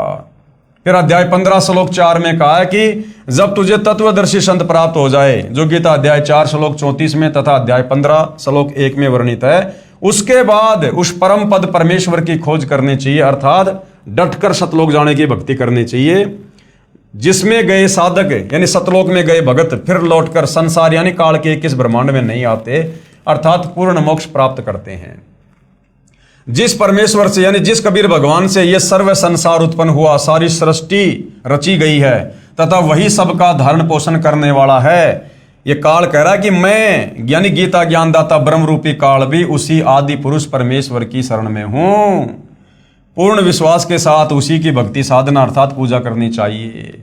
और ये ऋषि हमारे को ब्रह्मा विष्णु महेश तक की ही यात्रा करवा रहे थे कि बस इनसे ऊपर और कोई भगवान नहीं है, जबकि ब्रह्मा विष्णु महेश से ऊपर इनका पिता काल भगवान है।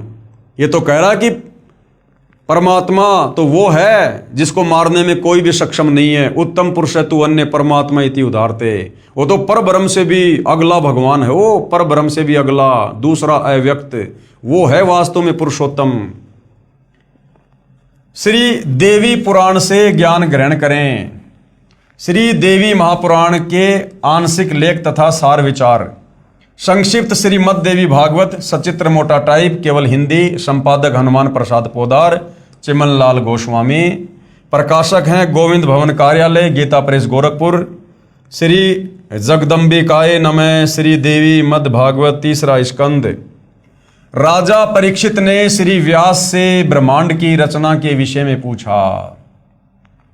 श्री व्यास जी ने कहा कि राजन, मैंने यही प्रश्न ऋषिवर नारद जी से पूछा था, वह वर्णन आपसे बताता हूं। राजा परीक्षित ने सृष्टि रचना के बारे में, एक ब्रह्मांड की रचना के बारे में श्री वेद व्यास जी से पूछा कि भगवान ये सृष्टि रचना कैसे हुई, ब्रह्मांड की रचना कैसे हुई। तो वेद व्यास कह रहा कि राजन मुझे भी नहीं पता, मैंने एक बार श्री नारद जी से पूछा था इसी विषय में कि ये सृष्टि की रचना कैसे हुई, जगत को किसने रचा।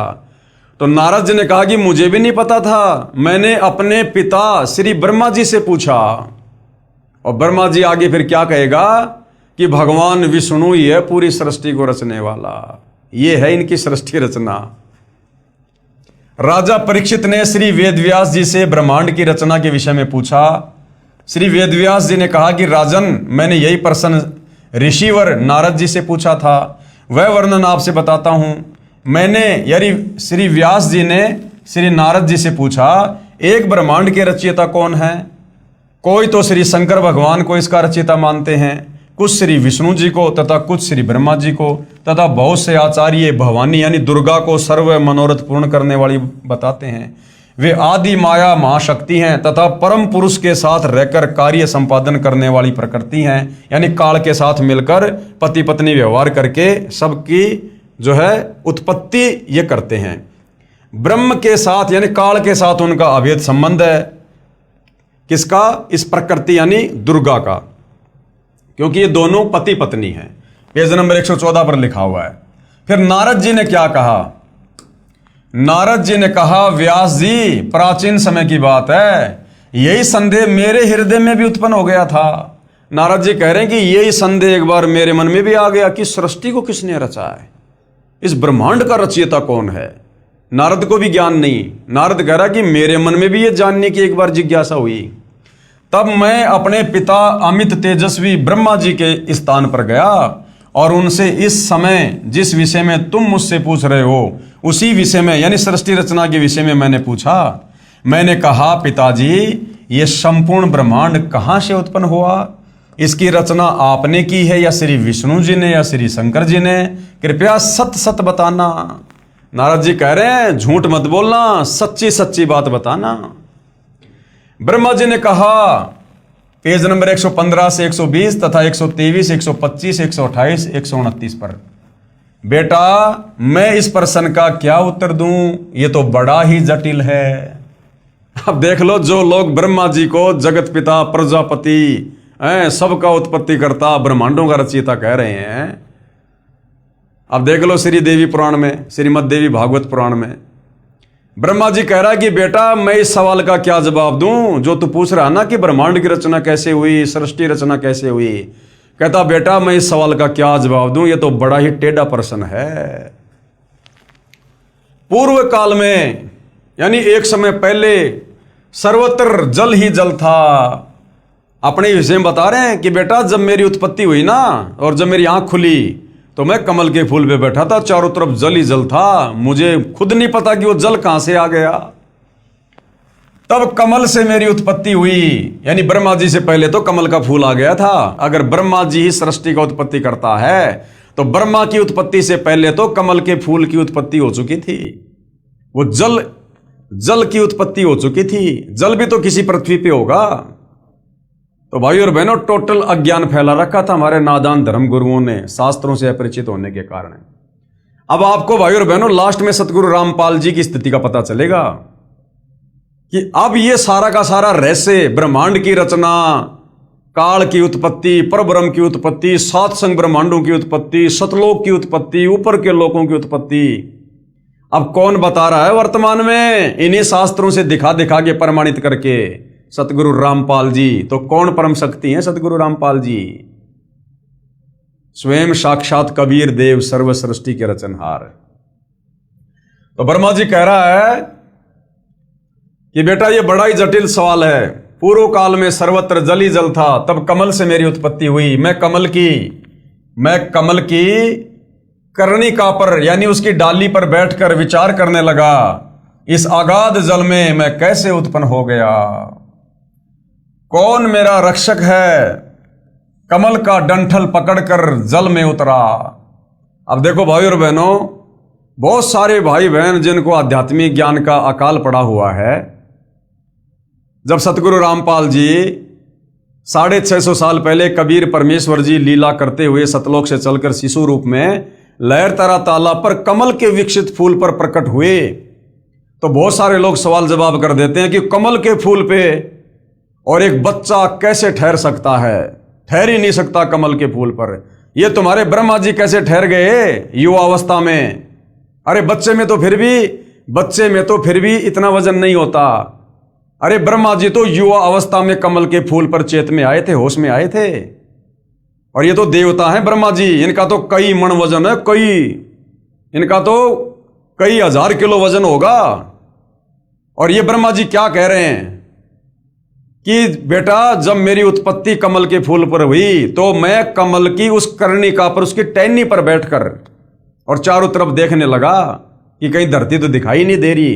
तो भाई ये ब्रह्मा जी युवा अवस्था में जब कमल के फूल पर बैठ सकते हैं, घूम सकते हैं, फिर सकते हैं, तो कबीर परमेश्वर जी ने कमल के फूल पर प्रकट होने में क्या दिक्कत हो रही है भाई? क्या कह रहा है? तब कमल से मेरी उत्पत्ति हुई। मैं उस कमल की कर्णिका पर बैठकर विचार करने लगा, इस अगाध जल में मैं कैसे उत्पन्न हो गया। ये लो जी, सारी सृष्टि का उत्पत्ति करता आप लोगों के अनुसार ब्रह्मा जी कमल के फूल पर बैठकर खुद विचार कर रहा है कि कमल के फूल पर मेरी उत्पत्ति कैसे हो गई, मेरे को किसने उत्पन्न कर दिया। ब्रह्मा जी को खुद की सृष्टि का नहीं पता, खुद की उत्पत्ति का नहीं पता, खुद के बाप का नहीं पता, खुद की मां का नहीं पता। और हम ब्रह्मा जी को जगत पिता, प्रजापति, पता नहीं क्या क्या संज्ञा दे रहे थे। ब्रह्मा जी कह रहे हैं इस अगाध जल में मैं कैसे उत्पन्न हो गया, कौन मेरा रक्षक है, यानी कौन मेरा पिता है, किसने मुझे उत्पन्न किया है। कमल का डंठल पकड़कर जल में उतर गया। वहां मुझे शेष साई भगवान विष्णु का दर्शन हुआ। वे योग निंद्रा के वशीभूत होकर गाढ़ी नींद में सोए हुए थे। दुर्गा ने अचेत कर रखा था, उसके अंदर प्रवेश थी दुर्गा। इतने में भगवती योग निंद्रा याद आ गई, मैंने उनका शतवन किया। तब वे कल्याणमयी भगवती श्री विष्णु के विग्रह से यानी शरीर से निकलकर अचिंत्य रूप धारण करके आकाश में विराजमान हो गई। दिव्य आभूषण उनकी छवि बढ़ा रहे थे। जब योग निंद्रा भगवान विष्णु के शरीर से अलग होकर आकाश में विराजने लगे, तब तुरंत ही श्री हरि यानी विष्णु जी उठ बैठे। अब वहां मैं और भगवान विष्णु दोनों थे। वही रुद्र भी प्रकट हो गए, यानी शंकर जी को भी दुर्गा ने वहीं पर लाके खड़ा कर दिया, तीनों भाइयों को इकट्ठा कर दिया। हम तीनों को देवी ने कहा, ब्रह्मा विष्णु और महेश, तुम भली भांति सावधान होकर अपने अपने कार्य में संलग्न हो जाओ। सृष्टि यानी ब्रह्मा क्या करेगा? सृष्टि रजोगुण के प्रभाव से जीवों की उत्पत्ति। विष्णु क्या करेगा? स्थिति, सबको मोह ममता में, पालन पोषण में। और शंकर क्या करेगा? संहार करेगा, मार मार के अपने पिता काल के पास भेजेगा रोजाना 1 लाख। ये तुम्हारे कार्य हैं। इतने में एक सुंदर विमान आकाश से उतर कर आया। तब उन देवी ने हमें आज्ञा दी, देवताओं निर्भीक होकर इच्छा पूर्वक इस विमान में प्रवेश कर जाओ। ब्रह्मा विष्णु और रुद्र, आज मैं तुम्हें एक अद्भुत दृश्य दिखलाती हूं। हम तीनों देवताओं को उस पर बैठे देखकर देवी ने अपने सामर्थ्य से विमान को आकाश में उड़ा दिया। इतने में हमारा विमान तेजी से चल पड़ा और वह दिव्य धाम ब्रह्मलोक में जा पहुंचा। वहां एक दूसरे ब्रह्मा विराजमान थे। ये काल वहां पर ब्रह्मा का रूप बनाकर विराजमान हो गया कि आगे चलकर ब्रह्मा विष्णु महेश को कहीं अहंकार ना हो जाए कि हम ही हैं बस जो भी हैं सृष्टि के रचयिता, पालन करता, उत्पत्ति करता। तो उस ब्रह्मलोक में दुर्गा ने विमान में बैठाकर इन तीनों को भेज दिया और वहां काल खुद ब्रह्मा का रूप बनाकर बैठ गया। वहां एक दूसरे ब्रह्मा विराजमान थे। उन्हें देखकर भगवान शंकर और विष्णु को बड़ा आश्चर्य हुआ। भगवान शंकर और विष्णु ने मुझसे पूछा, हे चतुरानन यानी हे ब्रह्मा जी, ये अविनाशी ब्रह्मा कौन है? मैंने उत्तर दिया, नारद को कह रहे ब्रह्मा जी कि बेटा मैंने उत्तर दिया, मुझे कुछ नहीं पता। सृष्टि के अधिष्ठाता ये कौन है भगवान? मैं कौन हूं और हमारा उद्देश्य क्या है? इस उलझन में मेरा मन चक्कर काट रहा है। ब्रह्मा जी कह रहे मेरा तो सर फटा जा रहा है, इस टेंशन में चक्कर आ रहे हैं मेरे को। तो मैं कौन हूं, ये कौन है, मुझे नहीं पता भाई। बताओ। इतने में मन के समान तेजगामी वह विमान तुरंत वहां से चल पड़ा और कैलाश के सुरमय शिखर पर जा पहुंचा। वहां विमान के पहुंचते ही एक भव्य भवन से त्रिनेत्रधारी भगवान शंकर निकले। वे नंदी वृषभ पर बैठे थे। उस विमान को फिर काल के आदेश से दुर्गा ने कैलाश पर्वत पर भेज दिया जो उसी ब्रह्मलोक में है। और वहां पर यह काल शंकर का रूप बनाकर और बैल के ऊपर बैठकर आ गया। अब शंकर जी चक्कर काटेगा।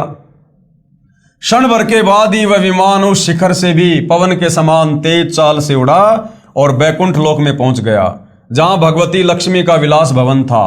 बेटा नारद, वहां मैंने जो संपत्ति देखी उसका वर्णन करना मेरे लिए असंभव है। उस उत्तम पुरी को देखकर विष्णु का मन आश्चर्य से समुद्र में गोता खाने लगा। वहां कमल लोचन श्री हरि विराजमान थे।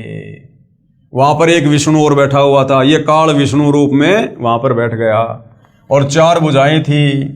इतने में ही पवन से बातें करता हुआ वह विमान तुरंत उड़ गया। आगे अमृत के समान मीठे जल वाला समुद्र मिला। वहीं एक मनोहर द्वीप था। उसी द्वीप में एक मंगलमय मनोहर पलंग बिछा था। उस उत्तम पलंग पर एक दिव्य रमणी बैठी थी। ये दुर्गा विराजमान हो गई वहां पर। हम आकाश में कहने लगे, ये सुंदरी कौन है और इसका क्या नाम है? हम इसके विषय में बिल्कुल अनभिज्ञ हैं। नारद, यो संदेहग्रस्त होकर हम लोग वहां रुके रहे। तीनों देवता वहां पर खड़े ऐसे देख रहे हैं कि भाई हम कहां आ गए, ये क्या लीला चल रही है। तब भगवान विष्णु ने उस चारु शानी भगवती को देखकर विवेक पूर्वक निश्चय कर लिया कि वे भगवती जगदम्बिका हैं, यानी वो दुर्गा है। विष्णु ने पहचान लिया। काल ने बुद्धि दे दी विष्णु को, ज्ञान योग खोल दिया विष्णु का। तब उन्होंने यानी विष्णु ने कहा कि ये भगवती हम सबकी आदि कारण है, यानी ये हमारी माता है। महाविद्या और महामाया इसके नाम हैं। ये पूर्ण प्रकृति है। ये विश्वेश्वरी, वेद गर्भा एवं शिवा कहलाती है। ये वे ही दिव्यांगना हैं जिनके परल्यावर्णन में मुझे दर्शन हुए थे, यानी बाल्य अवस्था में मुझे इसके दर्शन हुए थे। उस समय मैं बाल रूप में था। मुझे पालने पर ये झुला रही थी। वट वृक्ष के पत्थर पर एक सुदृढ़ सैया बिछी थी। उस पर लेटकर मैं पैर के अंगूठे को अपने कमल जैसे मुख में लेकर चूस रहा था तथा खेल रहा था। ये देवी गा गा कर मुझे झुलाती थी। वे ही ये देवी हैं, इनमें कोई संदेह की बात नहीं है। इन्हें देखकर मुझे पहले की बात याद आ गई। ये हम सबकी जननी है। क्या कह रहे हैं विष्णु जी कि ये हम सबकी जननी, यानी हम सबको पैदा करने वाली है ये दुर्गा, अर्थात ये दुर्गा इन तीनों देवताओं की मां है। श्री विष्णु ने समय अनुसार उन भगवती भुवनेश्वरी की स्तुति आरंभ कर दी। भगवान विष्णु बोले, प्रकृति देवी को नमस्कार, यानी दुर्गा जी को नमस्कार। भगवती विधात्री को निरंतर नमस्कार, तुम शुद्ध स्वरूपा हो, ये सारा संसार तुम्ही से उद्भासित हो रहा है। अब बताओ, ये ब्रह्मा विष्णु महेश तो अपनी माता दुर्गा को कह रहे हैं कि तुमने सारी सृष्टि रची है, सारा संसार तुम्ही से उद्भासित है। मैं यानी विष्णु, ब्रह्मा और शंकर, हम सभी तुम्हारी ही कृपा से विद्यमान हैं। कि मैं ब्रह्मा और विष्णु तो आपकी कृपा से विद्यमान है, आपसे ही हमारा जन्म हुआ है। हमारा आविर्भाव यानी जन्म और तिरोभाव यानी मृत्यु हुआ करता है। केवल तुम ही नित्य हो, यानी माता दुर्गा तुम ही सनातनी हो, अविनाशी हो, जगत जननी, सारे संसार को पैदा करने वाली हो, प्रकृति और सनातनी देवी हो। अब बताओ, ब्रह्मा विष्णु महेश कह रहे हैं भैया हम तो कोई सृष्टि को पैदा करने वाले नहीं हैं, हम तो दुर्गा से ऊपर किसी को नहीं जानते, किसी को नहीं पहचानते। बाद में भगवान शंकर बोले, देवी यदि महाभाग विष्णु तुम्ही से प्रकट हुए हैं, यानी तुम्हारे से जन्म हुआ है, तो उसके बाद उत्पन्न होने वाले ब्रह्मा भी तुम्हारे बालक हुए, फिर मैं तमोगुणी लीला करने वाला शंकर क्या तुम्हारी संतान नहीं हुआ? अर्थात मुझे भी उत्पन्न करने वाली तुम ही हो, यानी मेरी मां भी तुम ही हो। इस संसार की सृष्टि, स्थिति और संहार में तुम्हारे गुण सदा समर्थ हैं। उन्हीं तीनों गुणों से उत्पन्न हम, यानी यही तीनों गुण है, ये तीनों देवता हैं, ब्रह्मा विष्णु महेश, रजोगुण ब्रह्मा, शतोगुण विष्णु, तमोगुण शंकर। उन्हीं तीनों गुणों से उत्पन्न हम ब्रह्मा विष्णु एवं शंकर नियम अनुसार कार्य में तत्पर रहते हैं। कि हमारी मनमर्जी नहीं चलती, हमारे को जो आज्ञा आपने दे रखी है हम तो उस आज्ञा में रह के अपना कार्य करते हैं। मैं, ब्रह्मा और शिव विमान पर चढ़कर जा रहे थे। विष्णु जी कह रहे हैं कि मैं, ब्रह्मा और शिव विमान पर चढ़कर जा रहे थे। हमें रास्ते में नए नए जगत दिखाई पड़े, नई नई सृष्टि दिखाई पड़ी। भवानी भला कहिए तो उन्हें किसने बनाया। इसलिए यही प्रमाण देखिए, श्रीमद् देवी भागवत महापुराण, सहभाष्टिकम, शैमात्यम, खेमरा श्री कृष्णदास प्रकाशक, बंबई। इसमें संस्कृत सहित हिंदी अनुवाद किया है। तीसरा स्कंद, अध्याय 4, पेज नंबर 10, श्लोक नंबर 42। ब्रह्मा क्या कह रहा है? अहम ईश्वर है फिलते प्रभाव श्रेय वे जनी युता न यदायु नित्या के अन्य सुरा शतमख प्रमुखा च नित्या नित्या तमेव जननी प्रकृति पुराणा। हिंदी अनुवाद क्या है? हे मात, ब्रह्मा, मैं तथा शिव तुम्हारे ही प्रभाव से जन्मवान हैं, यानी हमारी उत्पत्ति करता आप हो। हमारा जन्म आप दुर्गा से हुआ, तीनों का, ब्रह्मा विष्णु महेश का। हम नित्य नहीं है, यानी हम अविनाशी नहीं है, हम अविनाशी नहीं हैं। फिर अन्य इंद्रादि दूसरे देवता किस प्रकार नित्य हो सकते हैं? कि माता दुर्गा, जब हम ब्रह्मा विष्णु महेश ही जन्म और मरण में हैं, तो फिर ये इंद्र या फिर अन्य 33 करोड़ देवी देवता कैसे अविनाशी हो सकते हैं? अर्थात वो भी जन्म और मरण में। तुम ही अविनाशी हो, हे दुर्गा माता, तुम ही हो अविनाशी, जितना इनको ज्ञान है, प्रकृति तथा सनातनी देवी हो। फिर पेज नंबर 11 और 12 पर, अध्याय 5, श्लोक 8 में, यदि दया धर्मना नय सदा अंबिके कत अहम विहिते च तमोगुण कमल जय रजोगुण संभव सुविहित किमु शतोगुण हरि। अनुवाद, भगवान शंकर बोले, हे मात, यदि हमारे ऊपर आप दया युक्त हो तो मुझे तमोगुण क्यों बना दिया? मुझे ऐसे भयंकर कार्य में क्यों लगा दिया? और कमल से उत्पन्न ब्रह्मा को रजोगुण क्यों बनाया तथा विष्णु को शतोगुण क्यों बनाया? अर्थात जीवों के जन्म मृत्यु रूपी दुष्कर्म में क्यों लगाया? श्लोक 12, रमये से सौपति पुरुष सदा तम गति न ही विह विदम शिवे। अब क्या कह रहा है विष्णु? अपने पति पुरुष अर्थात काल भगवान के साथ सदा भोग विलास करती रहती हो, आपकी गति कोई नहीं जानता। ब्रह्मा जी कहते हैं, मैं भी महामाया जगदम्बिका के चरणों पर गिर पड़ा और मैंने उनसे कहा, माता, वेद कहते हैं एक मवा द्वितीय ब्रह्म है, तो क्या वह आत्म स्वरूपा तुम ही हो अथवा वह कोई और है? अब ब्रह्मा जी कह रहे हैं कि माता, मैंने वेदों में पढ़ा कि एक ब्रह्म और है जो आपसे अलग है, वो आप ही हो या वो ब्रह्म कोई और है? तो दुर्गा क्या कह रही है? देवी ने कहा, मैं और ब्रह्म एक ही हैं। अपने बेटों को भी सच्चाई नहीं बताते भाई और बहनों। ये दुर्गा अपने पुत्र को भी सच्चाई नहीं बता रही काल के डर से। काल ने कहा था कि दुर्गा मेरा भेद किसी को मत दे देना, आज के बाद मैं किसी को दर्शन नहीं दूंगा। तो दुर्गा काल के डर से ब्रह्मा को सच नहीं बता रही और कह रही है कि मैं और ब्रह्म एक ही हैं, मुझ में और इन ब्रह्म में कभी किंचित मात्र भी भेद नहीं है। गौरी, ब्राह्मी, रौद्री, वाराही, वैष्णवी, शिवा, वारुणी, कोबेरी, नारसिंगी और वासवी सभी मेरे रूप हैं। ब्रह्मा जी, इस शक्ति को तुम अपनी स्त्री बनाओ। यानी समुद्र मंथन में जो 3 लड़कियां निकली, सबसे पहले सावित्री, तो सावित्री की शादी ब्रह्मा जी के साथ कर दी और कहा कि तुम इसको अपनी पत्नी बनाओ। इस शक्ति को तुम अपनी स्त्री बनाओ। महासरस्वती नाम से विख्यात ये सुंदरी अब सदा तुम्हारी स्त्री होकर रहेगी। भगवती जगदम्बिका ने भगवान विष्णु से कहा, विष्णु, मन को मुग्ध करने वाली इस महालक्ष्मी को लेकर अब तुम भी पधारो। दोबारा जो लड़की निकली थी दूसरे नंबर पर समुद्र मंथन से, उसका नाम रखा लक्ष्मी और उसकी शादी दुर्गा ने अपने पुत्र विष्णु के साथ में कर दी। ये सदा तुम्हारे वक्ष स्थल में विराजमान रहेगी। और तीसरी जो लड़की निकली थी समुद्र मंथन में, दुर्गा के 3 रूप थे, तीसरी उमा यानी पार्वती, वो शंकर जी के साथ में शादी कर दी। देवी ने कहा, शंकर, मन को मुग्ध करने वाली ये महाकाली गौरी नाम से विख्यात है, तुम इसे पत्नी रूप में स्वीकार करो। यानी समुद्र मंथन पर दुर्गा ने अपने 3 रूप बनाकर अपने 3 पुत्र ब्रह्मा, विष्णु, महेश के साथ में शादी की। अपने 3 रूप बनाकर अपने 3 पुत्रों की शादी की। अब मेरा कार्य सिद्ध करने के लिए विमान पर बैठकर तुम लोग शीघ्र पधारो। यानी अब तुम जाओ और अपने अपने लोक में जाओ और अब तुम सृष्टि की उत्पत्ति करो, संहार करो और पालन पोषण करो, अपने पिता के लिए खुराक तैयार करो। यदि कोई कठिन कार्य उपस्थित होने पर जब तुम मुझे स्मरण करोगे तब मैं सामने आ जाऊंगी। देवताओं, मेरा तथा सनातन परमात्मा का ध्यान तुम्हें सदा करते रहना चाहिए। अरे जब तू ही सनातन परमात्मा है, तू ही ब्रह्म है, तो फिर दूसरा सनातन परमात्मा कौन आ गया? वहां तो इसने कहा कि मैं ही ब्रह्म हूं, मैं ही हूं सब कुछ। और यहां क्या कह रही है? मेरा तथा सनातन परमात्मा का ध्यान, यानी उस काल का ध्यान करो। यहां अपने से काल को भिन्न दर्शा रही है। मेरा तथा सनातन परमात्मा का ध्यान तुम्हें सदा करते रहना चाहिए।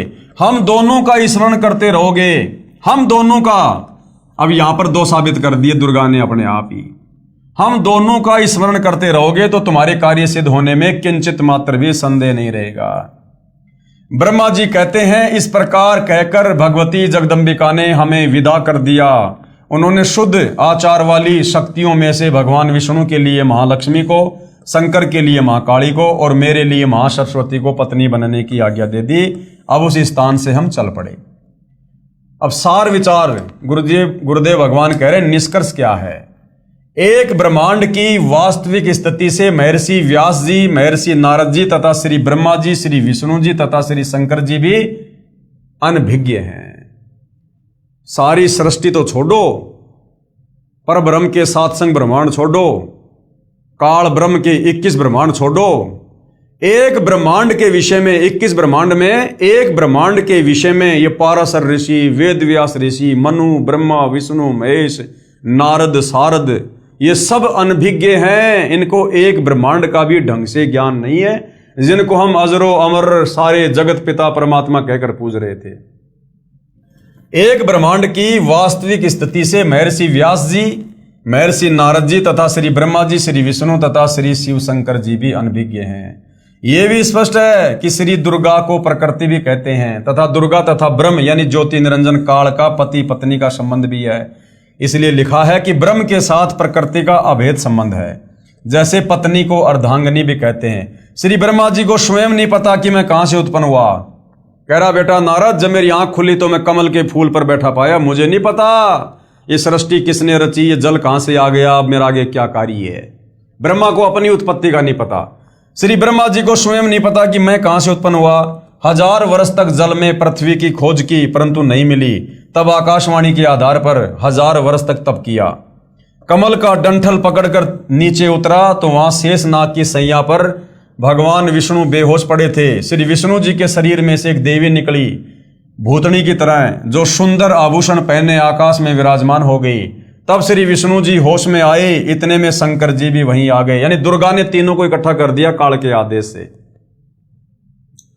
उपरोक्त विवरण से सिद्ध है कि तीनों भगवान बेहोश कर रखे थे, फिर सचेत किए। आकाश से विमान आया, देवी ने तीनों भगवानों को विमान में बैठने का आदेश दिया।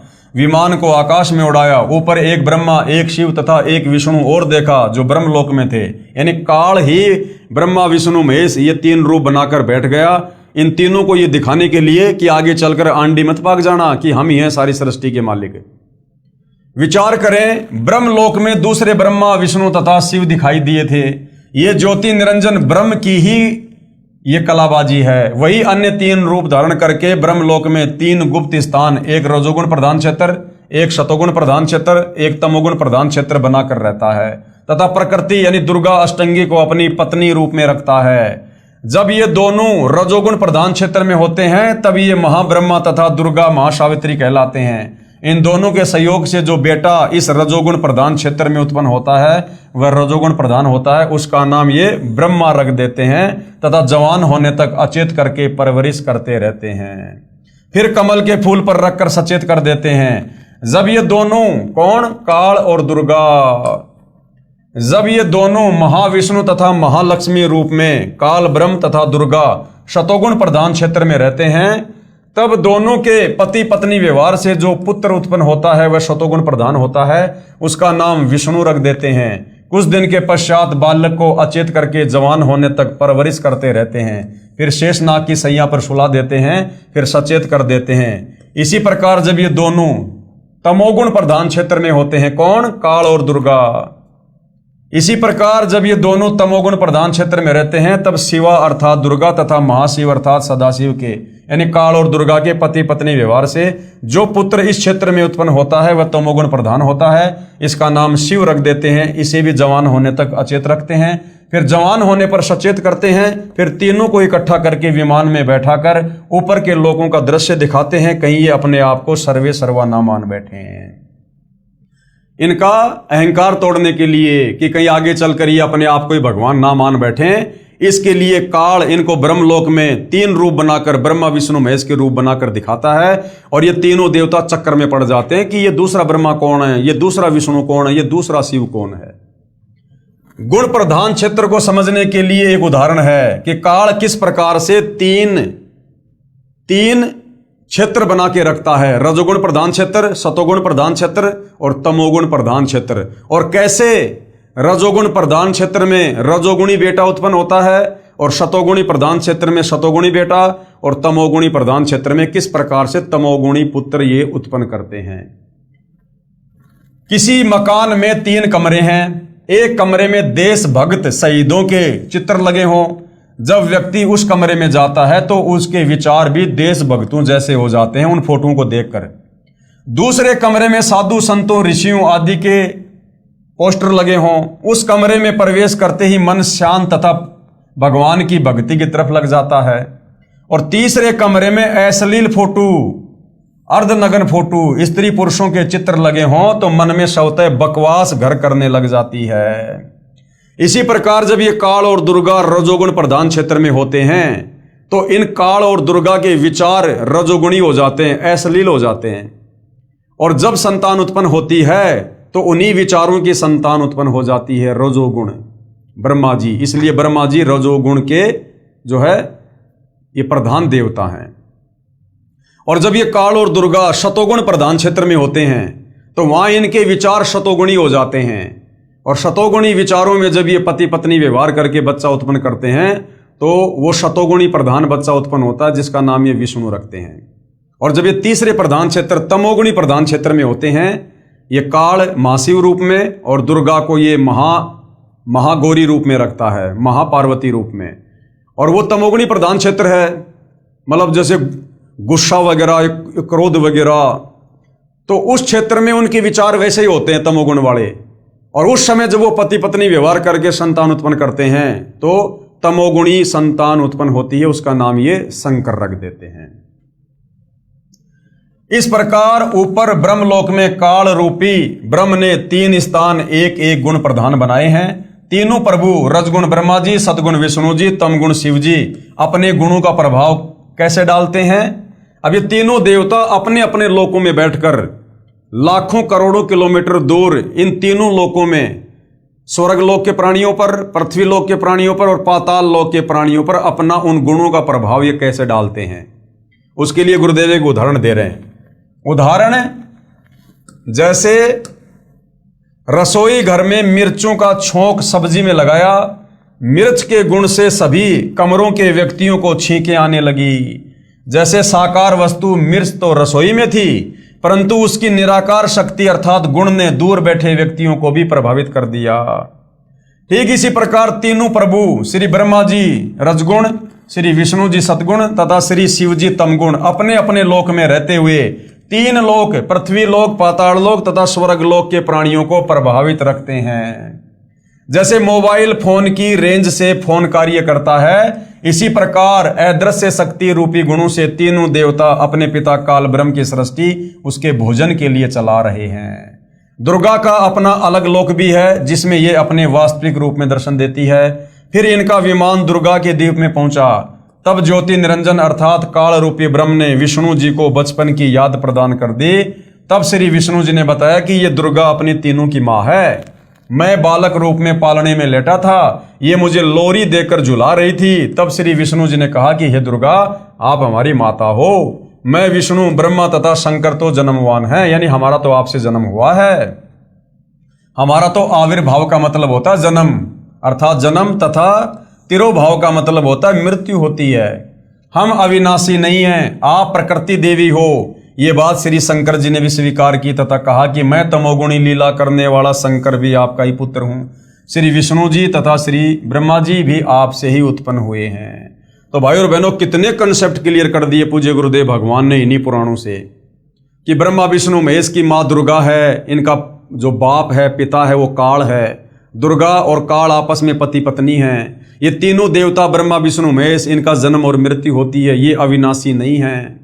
कितने कंसेप्ट परमेश्वर जी ने क्लियर कर दिए। फिर इन तीनों देवताओं की शादी दुर्गा ने की। प्रकृति देवी दुर्गा ने अपनी शब्द शक्ति से अपने ही अन्य तीन रूप धारण किए और समुद्र में जाके छुप गई।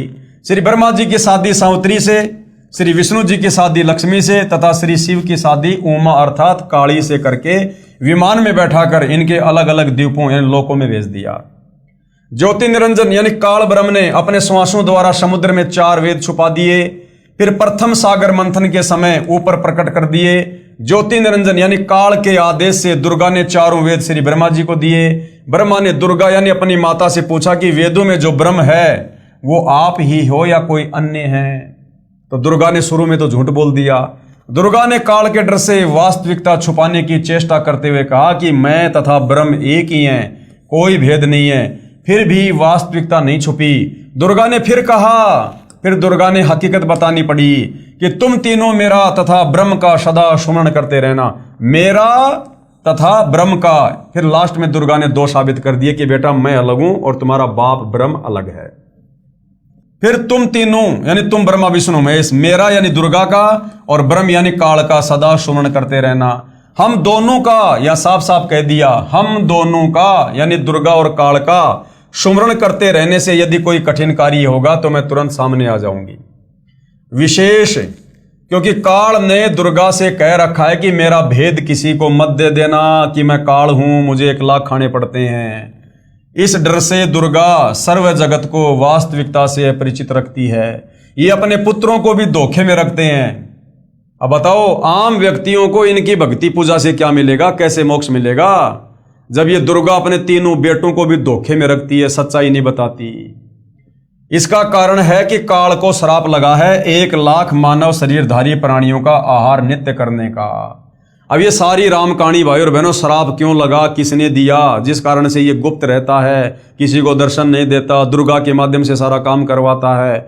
ब्रह्मा विष्णु महेश की ड्यूटी लगा रखी है के गुण से युक्त करके। ये सारी राम कहानी उस समय पता चलेगी जब हम सृष्टि रचना को पढ़ेंगे, समझेंगे, एक बार नहीं कई बार। इसलिए गुरुदेव बार बार कहते हैं कि बच्चों सृष्टि रचना को अच्छे से पढ़ो, समझो। सृष्टि रचना को समझे बिना कोई भी धर्म ग्रंथ हमारी समझ में नहीं आएगा। इसलिए अपने तीनों बेटों से अपना आहार तैयार करवाता है ये काल। श्री ब्रह्मा जी के रजोगुण के प्रभाव से सर्व प्राणियों से संतान उत्पत्ति करवाता है। श्री विष्णु जी के सतोगुण से एक दूसरे में मोह उत्पन्न करके स्थिति अर्थात काल जाल में रोक के रखता है। तथा श्री शंकर जी के तमोगुण से संहार करवाकर अपना आहार तैयार करवाता है। फिर तीनों भगवानों को भी मार कर खाता है। समय आने पर जब ब्रह्मा विष्णु महेश का शरीर छूटता है, क्योंकि ये तो जन्मवान है, जन्म और मृत्यु है, 21 ब्रह्मांड में सब जन्मते और मरते हैं। काल भी जन्मता और मरता है, दुर्गा भी जन्मती और मरती है। तो ब्रह्मा विष्णु महेश जो काल और दुर्गा से उत्पन्न है, ये भला कैसे अविनाशी हो सकते हैं?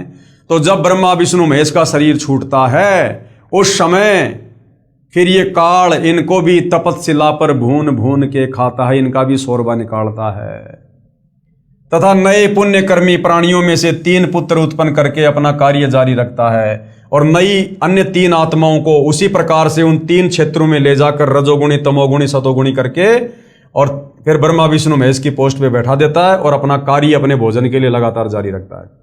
तथा पहले वाले तीनों ब्रह्मा शिव 84 लाख योनियों तथा स्वर्ग नरक में कर्म आधार से चक्कर लगाते रहते हैं। यही प्रमाण शिव महापुराण रुद्र संहिता प्रथम सृष्टि खंड अध्याय 6, 7 तथा 8, 9 में भी है। अब आगे गुरुदेव कह रहे हैं श्री शिव महापुराण से सार विचार। अब श्री शिव महापुराण सृष्टि रचना के विषय में, ब्रह्मा विष्णु महेश की उत्पत्ति के विषय में, काल और प्रकृति के विषय में क्या कुछ कह रहा है। शिव महापुराण। श्री शिव महापुराण अनुवादक हैं श्री हनुमान प्रसाद पोदार, प्रकाशक हैं गोविंद भवन कार्यालय, गीता प्रेस गोरखपुर, मोटा टाइप, अध्याय 6, रुद्र संहिता प्रथम खंड, सृष्टि से निष्कर्ष। अपने पुत्र श्री नारद जी के श्री शिव तथा श्री शिवा के विषय में पूछने पर नारद जी ने ब्रह्मा जी से पूछा कि शिव और शिवा क्या है, काल और दुर्गा क्या है। श्री ब्रह्मा जी ने कहा, पेज नंबर 100 से 102 पर, जिस परब्रह्म के विषय में ज्ञान और अज्ञान से परिपूर्ण युक्तियों द्वारा इस प्रकार विकल्प किए जाते हैं। अब ब्रह्मा जी को भी नहीं पता ब्रह्म क्या और परब्रह्म क्या, काल को तो ब्रह्मा जी परब्रह्म कह रहे हैं कि जिस परब्रह्म के विषय में ज्ञान और अज्ञान से पूर्ण युक्तियों द्वारा इस प्रकार विकल्प किए जाते हैं, यानी कुछ सच्ची और कुछ झूठ, ज्ञान और अज्ञान। जो निराकार परब्रह्म है वही साकार रूप में सदाशिव रूप धारण कर मनुष्य रूप में प्रकट हुआ, यानी वो काल ही सदाशिव रूप में शंकर जी के रूप में प्रकट होकर दर्शन देता है। सदाशिव ने अपने शरीर से एक स्त्री को उत्पन्न किया। अब ब्रह्मा जी ने थोड़ी बहुत सृष्टि रचना तो कबीर भगवान से सुनी और बाकी इसने वेदों से ले ली अटपट और खिचड़ी ज्ञान बना लिया। और क्या कह रहा है, सदाशिव ने अपने शरीर से एक स्त्री को उत्पन्न किया, जबकि यह सच्चाई नहीं है। जब सतलोक में इस काल ने दुर्गा के साथ में दुर्व्यवहार करना चाहा तो दुर्गा ने इसके मुख के माध्यम से इसके पेट में जाके शरण ली और वहां जाकर कबीर भगवान से अराज की कि हे कबीर परमात्मा मेरी रक्षा करो। फिर कबीर परमात्मा सहजदास के रूप में आते हैं और काल का पेट फाड़कर दुर्गा को बाहर निकालते हैं, वापस काल के पेट को सेट करते हैं। तो अब ये ब्रह्मा जी क्या कह रहा है कि सदाशिव ने अपने शरीर से एक स्त्री को उत्पन्न किया, यानी दुर्गा इस काल के शरीर से बाहर आई थी सतलोक में, जिसे प्रधान प्रकृति अंबिका और त्रिदेव जननी ब्रह्मा विष्णु शिव की माता कहा जाता है, जिसकी 8 भुजाएं हैं। यानी सृष्टि रचना का ज्ञान ब्रह्मा जी को नहीं है, खिचड़ी ज्ञान है, खिचड़ी ज्ञान है। शुक्र मनाओ भाई और बहनों, जो ज्ञान ब्रह्मा विष्णु महेश को नहीं है वो ज्ञान आज पूज्य गुरुदेव ने आप और हमें दे दिया। अब बताओ, ये पाराशर ऋषि, वेदव्यास ऋषि, ब्रह्मा विष्णु महेश, ये ज्ञान मार्ग में आप और हमारे सामने ये नहीं टिक सकते। इसलिए गुरुदेव भगवान कहते हैं कि जो भगत 3-4 साल तक अच्छे से इस ज्ञान को समझ लेगा, उसके सामने ब्रह्मा विष्णु महेश भी मुंह की खाके जाएंगे, मुंह की खाके। अब श्री विष्णु की उत्पत्ति, जो वे सदाशिव हैं यानी जो काल है, उन्हें परम पुरुष ईश्वर, शिवा, शंभु और महेश्वर कहते हैं, क्योंकि किस ब्रह्मांड में लोक वेद के आधार से भगवान सिद्ध हो रखा है। वे अपने सारे अंगों में भस्म रमाए रहते हैं। उन काल रूपी ब्रह्म ने, देखो खुद कह रहा है ब्रह्मा, उस काल रूपी ब्रह्म ने एक शिवलोक नामक ब्रह्मलोक में तमोगुण प्रधान क्षेत्र धाम बनाया, उसे काशी कहते हैं। अब यह सृष्टि रचना ब्रह्मा जी को कबीर परमात्मा जी ने समझाई थी, लेकिन फिर इसने डामाडोल कर दिया, काल ने फिर उसको डामाडोल कर दिया। फिर ब्रह्मा जी ने वेदवाद पढ़े, कुछ वेदों वाला ज्ञान ले लिया, कुछ परमात्मा से सुनी सुनाई सृष्टि रचना ले ली और खिचड़ी ज्ञान बना के ब्रह्मा जी ने फिर नीचे मनु जैसे अपने वंशजों को दे दिया। उसे काशी कहते हैं। शिव तथा शिवा यानी काल और दुर्गा ने पति पत्नी रूप में रहते हुए एक पुत्र की उत्पत्ति की, जिसका नाम विष्णु रखा। अध्याय 7 रुद्र संहिता शिव महापुराण, पेज नंबर 103-104। श्री ब्रह्मा तथा श्री शिव की उत्पत्ति। अध्याय 7, 8, 9 पेज नंबर 105 से 110 पर श्री ब्रह्मा जी ने बताया कि श्री शिव तथा शिवा यानी काल और ये दुर्गा ने पति पत्नी व्यवहार से मेरी भी उत्पत्ति की तथा फिर मुझे अचेत करके कमल पर डाल दिया। अब इसको क्या पता, ये कैसे कह सकता ये बात? क्योंकि कबीर परमात्मा जी ने सारी सृष्टि रचना इनको बताई थी, समझाई थी, और कुछ उन वेदों में लिखी हुई थी। तो जिस कारण से ब्रह्मा जी खिचड़ी ज्ञान करके नारद जी को बता रहा है। यही काल महाविष्णु रूप धारण करके अपने नाभि से एक कमल उत्पन्न कर लेता है। ब्रह्मा आगे कहता है, फिर होश में आया, यानी फिर मैं होश में आया तो कमल की मूल को ढूंढना चाहा परंतु असफल रहा। फिर तप करने की आकाशवाणी हुई। काल ने आकाशवाणी कर दी, तप करो तप करो। तप किया, फिर मेरी तथा विष्णु की किसी बात पर लड़ाई हो गई। विवरण इसी पुस्तक के पेज नंबर 260 पर। तब हमारे बीच में एक तेजो में लिंग प्रकट हो गया। काल ने वो तेजो में खंबा प्रकट कर दिया तथा ओम ओम का नाद प्रकट हुआ। ओम ओम की आवाज प्रकट हुई। उस लिंग पर ऐ ऊ मैं तीनों अक्षर भी लिखे थे। फिर रुद्र रूप धारण करके सदाशिव 5 मुख वाले मानव रूप में प्रकट हुए, यानी काल प्रकट हो गया फिर शंकर रूप में 5 मुंह लगा के। उसके साथ शिवा यानी दुर्गा भी थी। फिर शंकर को अचानक प्रकट कर दिया, क्योंकि ये पहले अचेत था, फिर सचेत करके तीनों को इकट्ठे कर दिया तथा कहा कि तुम तीनों सृष्टि स्थिति तथा संहार का कार्य संभालो। रजगुण प्रधान ब्रह्मा जी, सतगुण प्रधान विष्णु जी तथा तमगुण प्रधान शिव जी, इस प्रकार तीनों देवताओं में गुण है, परंतु शिव काल रूपी ब्रह्म गुणातीत है। ये जो सदाशिव है इनका पिता है काल ब्रह्म। इसने तीनों बेटों को एक एक गुण से युक्त कर दिया और फिर ये इनसे अलग ब्रह्म लोक में जाकर रहने लग गया। तो तीनों देवताओं में गुण है और ये जो काल है शिव सदाशिव ये गुणातीत है, यानी ये तीनों गुणों से दूर है। ये तीनों गुण इसने अपने तीनों पुत्रों को दे दिए, ब्रह्मा विष्णु महेश को। है तो ये भी तीनों गुणों से युक्त है, लेकिन ये और ये तीनों देवता परस्पर अलग अलग रहते हैं। इसलिए कह रहा है इस प्रकार तीनों देवताओं में गुण है ब्रह्मा विष्णु महेश में, परंतु शिव यानी काल रूपी ब्रह्म गुणातीत है, गुणातीत माने गए हैं। पृष्ठ 110 पर अब गुरुदेव भगवान क्या कह रहे हैं? सार विचार, यानी अभी आपको जो सारी बातें बताई हैं इन पुराणों से लिखी हुई दिखाई हैं, पेज नंबर अध्याय नंबर सब। अब इन सारी बातों का निष्कर्ष क्या है ब्रह्मा विष्णु महेश को लेकर, काल और दुर्गा को लेकर, इनकी उत्पत्ति को लेकर? यानी सार उपरोक्त विवरण से स्पष्ट है कि काल रूपी ब्रह्म अर्थात सदाशिव तथा प्रकृति यानी दुर्गा श्री ब्रह्मा, श्री विष्णु तथा श्री शिव के माता पिता हैं। यानी तीनों देवता ब्रह्मा विष्णु महेश के माता पिता। इन पुराणों ने साबित कर दिया कि ये काल और ये दुर्गा है। काल को ब्रह्म भी कहते हैं, सदाशिव भी कहते हैं, दुर्गा को जो है प्रकृति और जो है प्रधान भी कहते हैं। यानी काल और दुर्गा ये ब्रह्मा विष्णु महेश के जनक हैं, इनके माता पिता हैं। एक तो ये क्लियर हो गया। दूसरा, दुर्गा इसे प्रकृति तथा इसको प्रधान भी कहते हैं और इसकी 8 भुजाएं हैं। यह सदाशिव अर्थात ज्योति निरंजन काल के शरीर अर्थात पेट से निकली थी। सृष्टि रचना में हमें पता है कि ये दुर्गा काल के मुख के माध्यम से पेट में चली गई थी, वहां से कबीर परमात्मा ने फिर इसको बाहर निकाला। ब्रह्म अर्थात काल तथा प्रकृति यानी दुर्गा सब प्राणियों को भ्रमित रखते हैं। ये काल और दुर्गा एक ब्रह्मांड के 3 लोक के समस्त प्राणियों को भ्रमित रखते हैं, अपने तीनों बेटों सहित। ब्रह्मा विष्णु महेश को भी सच्चाई नहीं बताते। क्यों? क्योंकि काल ने दुर्गा को डरा रखा है, क्योंकि काल को प्रतिदिन 1 लाख मानव शरीरधारी आत्माओं का भोजन करना पड़ता है।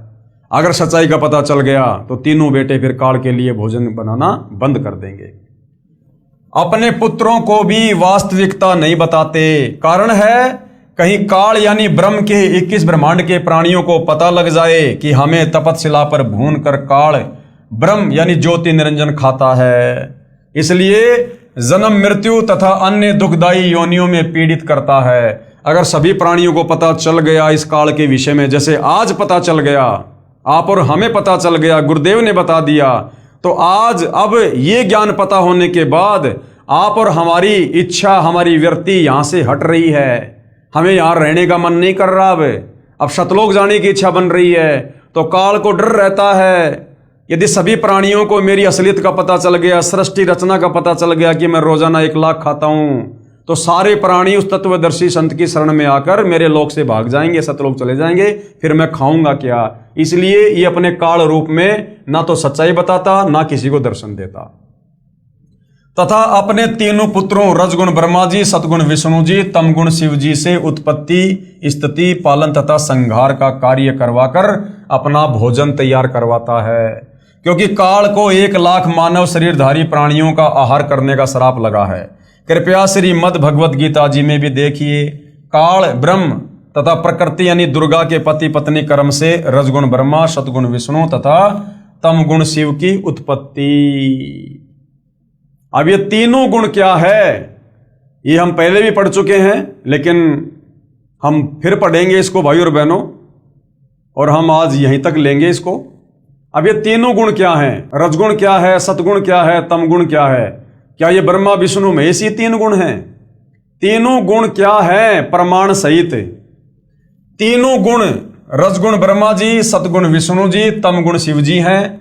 ब्रह्म यानी काल तथा प्रकृति यानी दुर्गा से उत्पन्न हुए हैं तथा तीनों नासवान हैं। इसका प्रमाण कहाँ है? गीता प्रेस गोरखपुर से प्रकाशित श्री शिव महापुराण, जिसके संपादक हैं श्री हनुमान प्रसाद पोदार, पेज नंबर 110, अध्याय 9 रुद्र संहिता। इस प्रकार क्या लिखा हुआ उसमें भाई और बहनों, आपको शब्दा शब्द बताया जा रहा है, शास्त्रों से बाहर एक भी शब्द नहीं मिलेगा। देख लेना उठा के अध्याय और पेज नंबर। इस प्रकार ब्रह्मा विष्णु तथा शिव तीनों देवताओं में गुण हैं, परंतु शिव यानी वो काल ब्रह्म इनका पिता वो गुणातीत कहा गया है। दूसरा प्रमाण गीता प्रेस गोरखपुर से प्रकाशित श्री मद देवी भागवत पुराण, जिसके संपादक हैं श्री हनुमान प्रसाद पोदार, चिमनलाल गोस्वामी, 3रा स्कंद, अध्याय 5, पेज नंबर 123। क्या लिखा है? भगवान विष्णु ने दुर्गा की स्तुति की, कहा मैं विष्णु ब्रह्मा तथा शंकर तुम्हारी कृपा से विद्यमान है।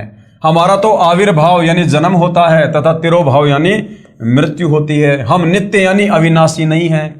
तुम ही नित्य हो, जगत जननी हो, प्रकृति और सनातनी देवी हो। फिर भगवान शंकर ने क्या कहा अपनी माता दुर्गा की स्तुति करते हुए? भगवान शंकर ने कहा, यदि भगवान ब्रह्मा तथा भगवान विष्णु तुम्ही से उत्पन्न हुए हैं, तो उनके बाद उत्पन्न होने वाला मैं तमोगुणी लीला करने वाला शंकर क्या तुम्हारी संतान नहीं हुआ? अर्थात हे माँ दुर्गा, मुझे भी उत्पन्न करने वाली तुम ही हो। इस संसार की सृष्टि, स्थिति, संहार में तुम्हारे गुण सदा सर्वदा हैं। इन्हीं तीनों गुणों से उत्पन्न, रजगुण से ब्रह्मा, सतगुण से विष्णु, तमगुण से शंकर, इन्हीं तीनों गुणों से उत्पन्न हम ब्रह्मा विष्णु तथा शंकर नियम अनुसार कार्य में तत्पर हैं। यानी हम स्वतंत्र नहीं हैं। हमें आपके द्वारा जिस प्रकार से कार्य दिया जाता है हम वही कार्य करते हैं। उपरोक्त यह विवरण केवल हिंदी में अनुवादित श्री देवी महापुराण से है, जिसमें कुछ तथ्यों को छुपाया गया है इन अनुवादकर्ताओं के द्वारा तत्व ज्ञान ना होने के कारण। इसलिए यही प्रमाण देखिए श्रीमद् देवी भागवत महापुराण, सभाष्टिकम, शय मातम्य, खेमराज श्री कृष्णदास प्रकाशन, मुंबई। इसमें संस्कृत सहित हिंदी अनुवाद किया है। 3रा स्कंद, अध्याय 4, पेज 10, श्लोक 42। अब यह लिखा भाई और बहनों, अहम ईश्वर है फिल ते प्रभावत्स्वे वै जनी युतान यदा तु नित्या। अब भाई और बहनों ये संस्कृत में लिखा हुआ है। अब आप और हमने क्या लेना देना संस्कृत से? ये संस्कृत जानने वाले झक मरा मरा के रह गए, ये आज तक नहीं समझ पाए। और सतगुरु रामपाल जी ने सिंपल भाषा में सृष्टि रचना को समझाकर ये सारे शास्त्र पुराण ग्रंथ आज आप और हमारी उंगलियों पे पढ़ा दिए, उंगलियों पे रटा दिए गुरुदेव भगवान ने। तो क्या करेंगे हम संस्कृत को पढ़ के? अरे वो कहते हैं ना कि भाई आम खाने से मतलब है या फिर पेड़ गिरने से। तो हमारे को गुरुदेव भगवान ने मोक्ष का मार्ग बता दिया। आज इस वैज्ञानिक युग में परमात्मा ने सर्व धर्म शास्त्रों का सभी भाषाओं में अनुवाद करवा दिया। इन्हीं अनुवादकर्ताओं ने संस्कृत से हिंदी में अनुवाद कर दिया और गुरुदेव भगवान ने हमें समझा दिया। बात हमारे समझ में आ गई, काल के किस ब्रह्मांड से बाहर निकलने का रास्ता मिल गया। अब संस्कृत पढ़ के, अंग्रेजी पढ़ के, जापानी पढ़ के हमने क्या करना? ये संस्कृत पढ़ने वाले ये सर मार मार के रह गए, आज तक नहीं समझ पाए। तो हमने तो मूल वस्तु को पकड़ना भाई और बहनों, संस्कृत से कोई लेना देना नहीं हमने। तो दास तो वैसे आपको बोल के सुना रहा है जैसा लिखा हुआ, बाकी हमें नहीं पता इसका संस्कृत वंस्कृत का। अन्य सुरा सतमख प्रमुखा च नित्या नित्या तमेव जननी प्रकृति पुराणा। हिंदी अनुवाद। हे मात, ब्रह्मा मैं तथा शिव तुम्हारे ही प्रभाव से जन्मवान हैं। विष्णु जी क्या कह रहे हैं अपनी माँ दुर्गा को कि हे माँ दुर्गा, ब्रह्मा मैं यानी विष्णु तथा शिव तुम्हारे प्रभाव से जन्मवान है। हमारा तो आपसे जन्म हुआ है। हम नित्य नहीं हैं, अर्थात अविनाशी नहीं हैं। फिर अन्य इंद्रादि दूसरे देवता किस प्रकार नित्य हो सकते हैं, जब हम तीनों प्रधान देवता ब्रह्मा विष्णु महेश ही जन्म और मृत्यु में हैं? तो फिर ये इंद्र और ये अन्य 33 करोड़ देवी देवता कहां से ये अविनाशी होंगे? ये भी जन्म और मरण में हैं। तुम ही अविनाशी हो जितना विष्णु जी को ज्ञान है, प्रकृति तथा सनातनी देवी हो। आगे पेज नंबर 11-12 अध्याय 5 श्लोक 8। यदि दया धर्मना नय सदा अंबिके कथ अहम विहित च तमोगुण कमल जय रजोगुण संभव सुविहित किमु शतोगुण हरि। अब गुरुदेव भगवान ने बार बार बोल के आप और हमारे को तोते की तरह रटा दिया। गुरुदेव भगवान से सुन सुन के हम भी गुरुदेव भगवान की तरह बोलने लग गए। कीट न जाने भृंग को यो गुरु कर ले आप समान। यदि दया द्रमना नय सदा अंबिके कथ अहम विहित च तमोगुण कमल जस्य रजोगुण संभव सुविहित किम शतोगुण हरि। अब अनुवाद से मतलब है जो गुरुदेव भगवान ने किया है कति काटे का। भगवान शंकर बोले, हे मात, यदि हमारे ऊपर आप दया युक्त हो। अब शंकर क्या कह रहा है दुर्गा से, हे माँ, यदि आप हमारे से इतना लाड प्यार करती हो तो मेरे को तमोगुणी क्यों बना दिया? मेरे को ऐसे भयंकर काम में क्यों लगा दिया, घटिया काम में क्यों लगा दिया, जो लोगों को मार मार के मैं पता नहीं कहां जा रहे हैं। हे मात, यदि हमारे ऊपर आप दया युक्त हो तो मुझे तमोगुण क्यों बनाया? और कमल से उत्पन्न ब्रह्मा को रजोगुण किस लिए बनाया? तथा विष्णु को शतगुण क्यों बनाया? अर्थात जीवों के जन्म मरण रूपी दुष्कर्म में क्यों लगाया? तो भैया वो दुर्गा है, वो सगी नहीं है। उसको भैया अपने पति काल का आदेश पालन करना पड़ता है। काल ने सबकी गर्दन दबा रखी है। यहां पर अपन सबको शतलोक से गुमराह करके ले आया और यहां अपने जाल में फंसा लिया। अब जैसा काल कहेगा वैसा ही करना पड़ेगा। कब तक? जब तक हमें तत्वदर्शी संत नहीं मिलेगा जिसके आगे ये काल भी थर थर कांपता है। श्लोक 12। रमये से स्वपति पुरुष सदा तवै गति न ही विह विदम शिवे। अपने पति पुरुष अर्थात काल भगवान के साथ सदा भोग विलास करती रहती हो। आपकी गति को कोई नहीं जानता। खुद कह रहे हैं भाई और बहनों, ब्रह्मा विष्णु महेश। अब बताओ, अब और किसी की माने ना माने, लेकिन अपने माँ और अपने बाप के बारे में खुद ब्रह्मा विष्णु महेश कह रहे हैं तो फिर मानना पड़ेगा। अब गुरुदेव भगवान निष्कर्ष दे रहे हैं। निष्कर्ष, जो लोग ब्रह्मा विष्णु महेश की भक्ति तक सीमित है ना, उससे ऊपर किसी को मानते नहीं। जिनके विषय में गीता अध्याय 7 श्लोक 12 से 15 में खुद ये काल कह रहा है, ब्रह्मा विष्णु महेश का पिता, कि जिनकी बुद्धि ब्रह्मा विष्णु महेश तक सीमित है, यानी जो केवल ब्रह्मा विष्णु महेश की पूजा करते हैं, उससे ऊपर नहीं करते किसी की। कहते हैं वो तो राक्षस स्वभाव को धारण किए हुए मनुष्यों में नीच दूषित कर्म करने वाले मूर्ख। श्रीमद् भगवत गीता का ज्ञान भी इसी काल रूपी ब्रह्म ने श्री कृष्ण जी के शरीर में प्रेतवत प्रवेश करके बोला है।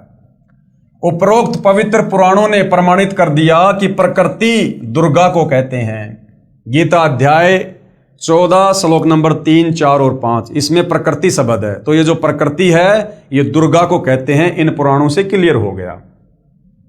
तथा सदाशिव अर्थात काल रूपी ब्रह्म तथा प्रकृति से रजगुण ब्रह्मा जी, सतगुण विष्णु जी तथा तमगुण शिव जी की उत्पत्ति पति पत्नी व्यवहार से हुई है। ये तीनों देवता आसमान से नहीं टपके, ये प्रकट नहीं हुए। काल और दुर्गा ने मैथुन क्रिया करके, सेक्स करके, शारीरिक संबंध से, पति पत्नी व्यवहार से तीनों पुत्रों को एक एक गुण से युक्त करके उत्पन्न किया है, जन्म दिया है दुर्गा ने। इसी की साक्षी श्रीमद् भगवत गीता जी भी है। श्री गीता जी सर्व शास्त्रों का सार है, इसलिए इसमें संक्षिप्त विवरण सांकेतिक शब्दों में, कोड वर्ड में है, जिसे तत्वदर्शी संत ही समझा सकता है। गीता अध्याय 4 श्लोक 34 काल कह रहा है कि भैया इस सृष्टि रचना का आदि और अंत मैं भी नहीं जानता, ये तो तुझे कोई तत्वदर्शी संत बताएगा। अब तत्वदर्शी संत कौन? स्वयं कबीर भगवान। अब कृपया प्रवेश करें पवित्र श्रीमद् भगवत गीता जी में। अध्याय 14 श्लोक 3 से 5 में पवित्र श्रीमद् भगवत गीता बोलने वाला काल श्री कृष्ण जी के शरीर में प्रेतवत प्रवेश करके कहा कि प्रकृति यानी दुर्गा तो मेरी पत्नी है और मैं ब्रह्म इसकी योनि में बीज स्थापना करता हूं जिससे सभी प्राणियों की उत्पत्ति होती है। मैं यानी काल सबका पिता तथा प्रकृति यानी दुर्गा सबकी माता कहलाती है। कहां? 21 ब्रह्मांड में। इस 21 ब्रह्मांड में काल और दुर्गा के अधीन जितने भी प्राणी हैं उन सब की उत्पत्ति पति पत्नी व्यवहार से काल और दुर्गा से होती है और अपने तीनों पुत्रों को एक एक गुण युक्त करके ये अपना सृष्टि क्रम चला रहे हैं। मैं यानी काल सर्व का पिता तथा प्रकृति यानी दुर्गा सबकी माता कहलाती है।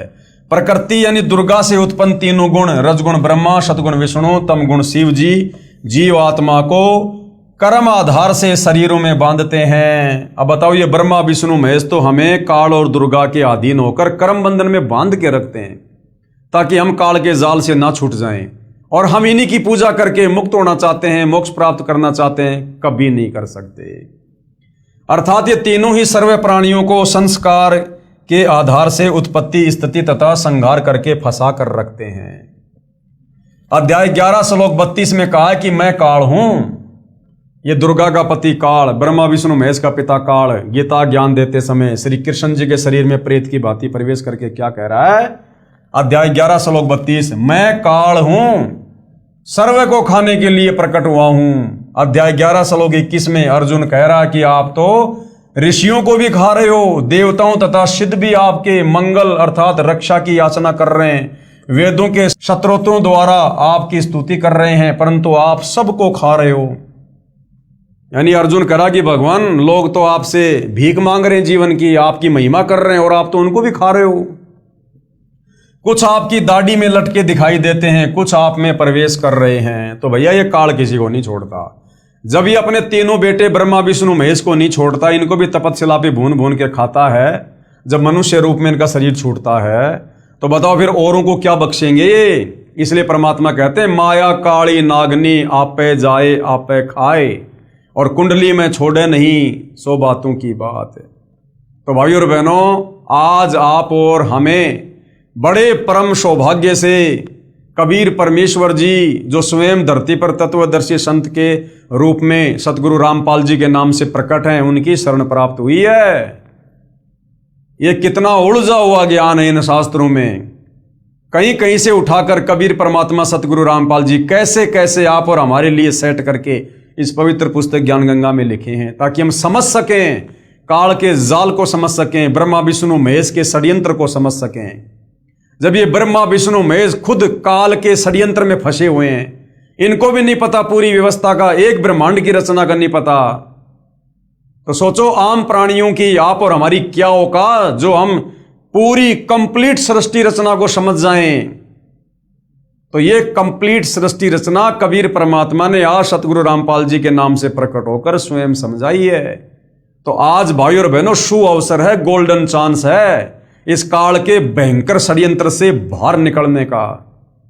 अगर इस समय हम मौका चूक गए, दाव चूक गए और अपनी किसी कमजोरी के चलते अहंकार वश यदि हमने तत्वदर्शी संत सतगुरु रामपाल जी की शरण प्राप्त करके सत भक्ति नहीं की, तो भाई और बहनों युगों युगों फिर लग 84 योनि में गधे कुत्ते सुअर कीट पतंग मक्खी मचल शेर भालू पता नहीं क्या क्या, और दुर्गति दुर्गति फिर दुर्गति दुर्गति, फिर भगवान भी जल्दी से नहीं संभालेगा, क्योंकि आज भगवान हमें संभालने के लिए आया है और हम नहीं संभालेंगे फिर ये परमात्मा नहीं संभालेगा, फिर युगों युगों तक बहुत लंबा कष्ट हो जाएगा। तो भाई और बहनों थोड़ी सी मत कर लो, अपना आधा जीवन तो चला गया है, आधा सा शेष है, पूरी की कामना मत करो। मालिक कहते हैं जीवन तो थोड़ा ही भला जय सत सुमरण होए, लाख बरस का जीवना लेखत रहना कोई।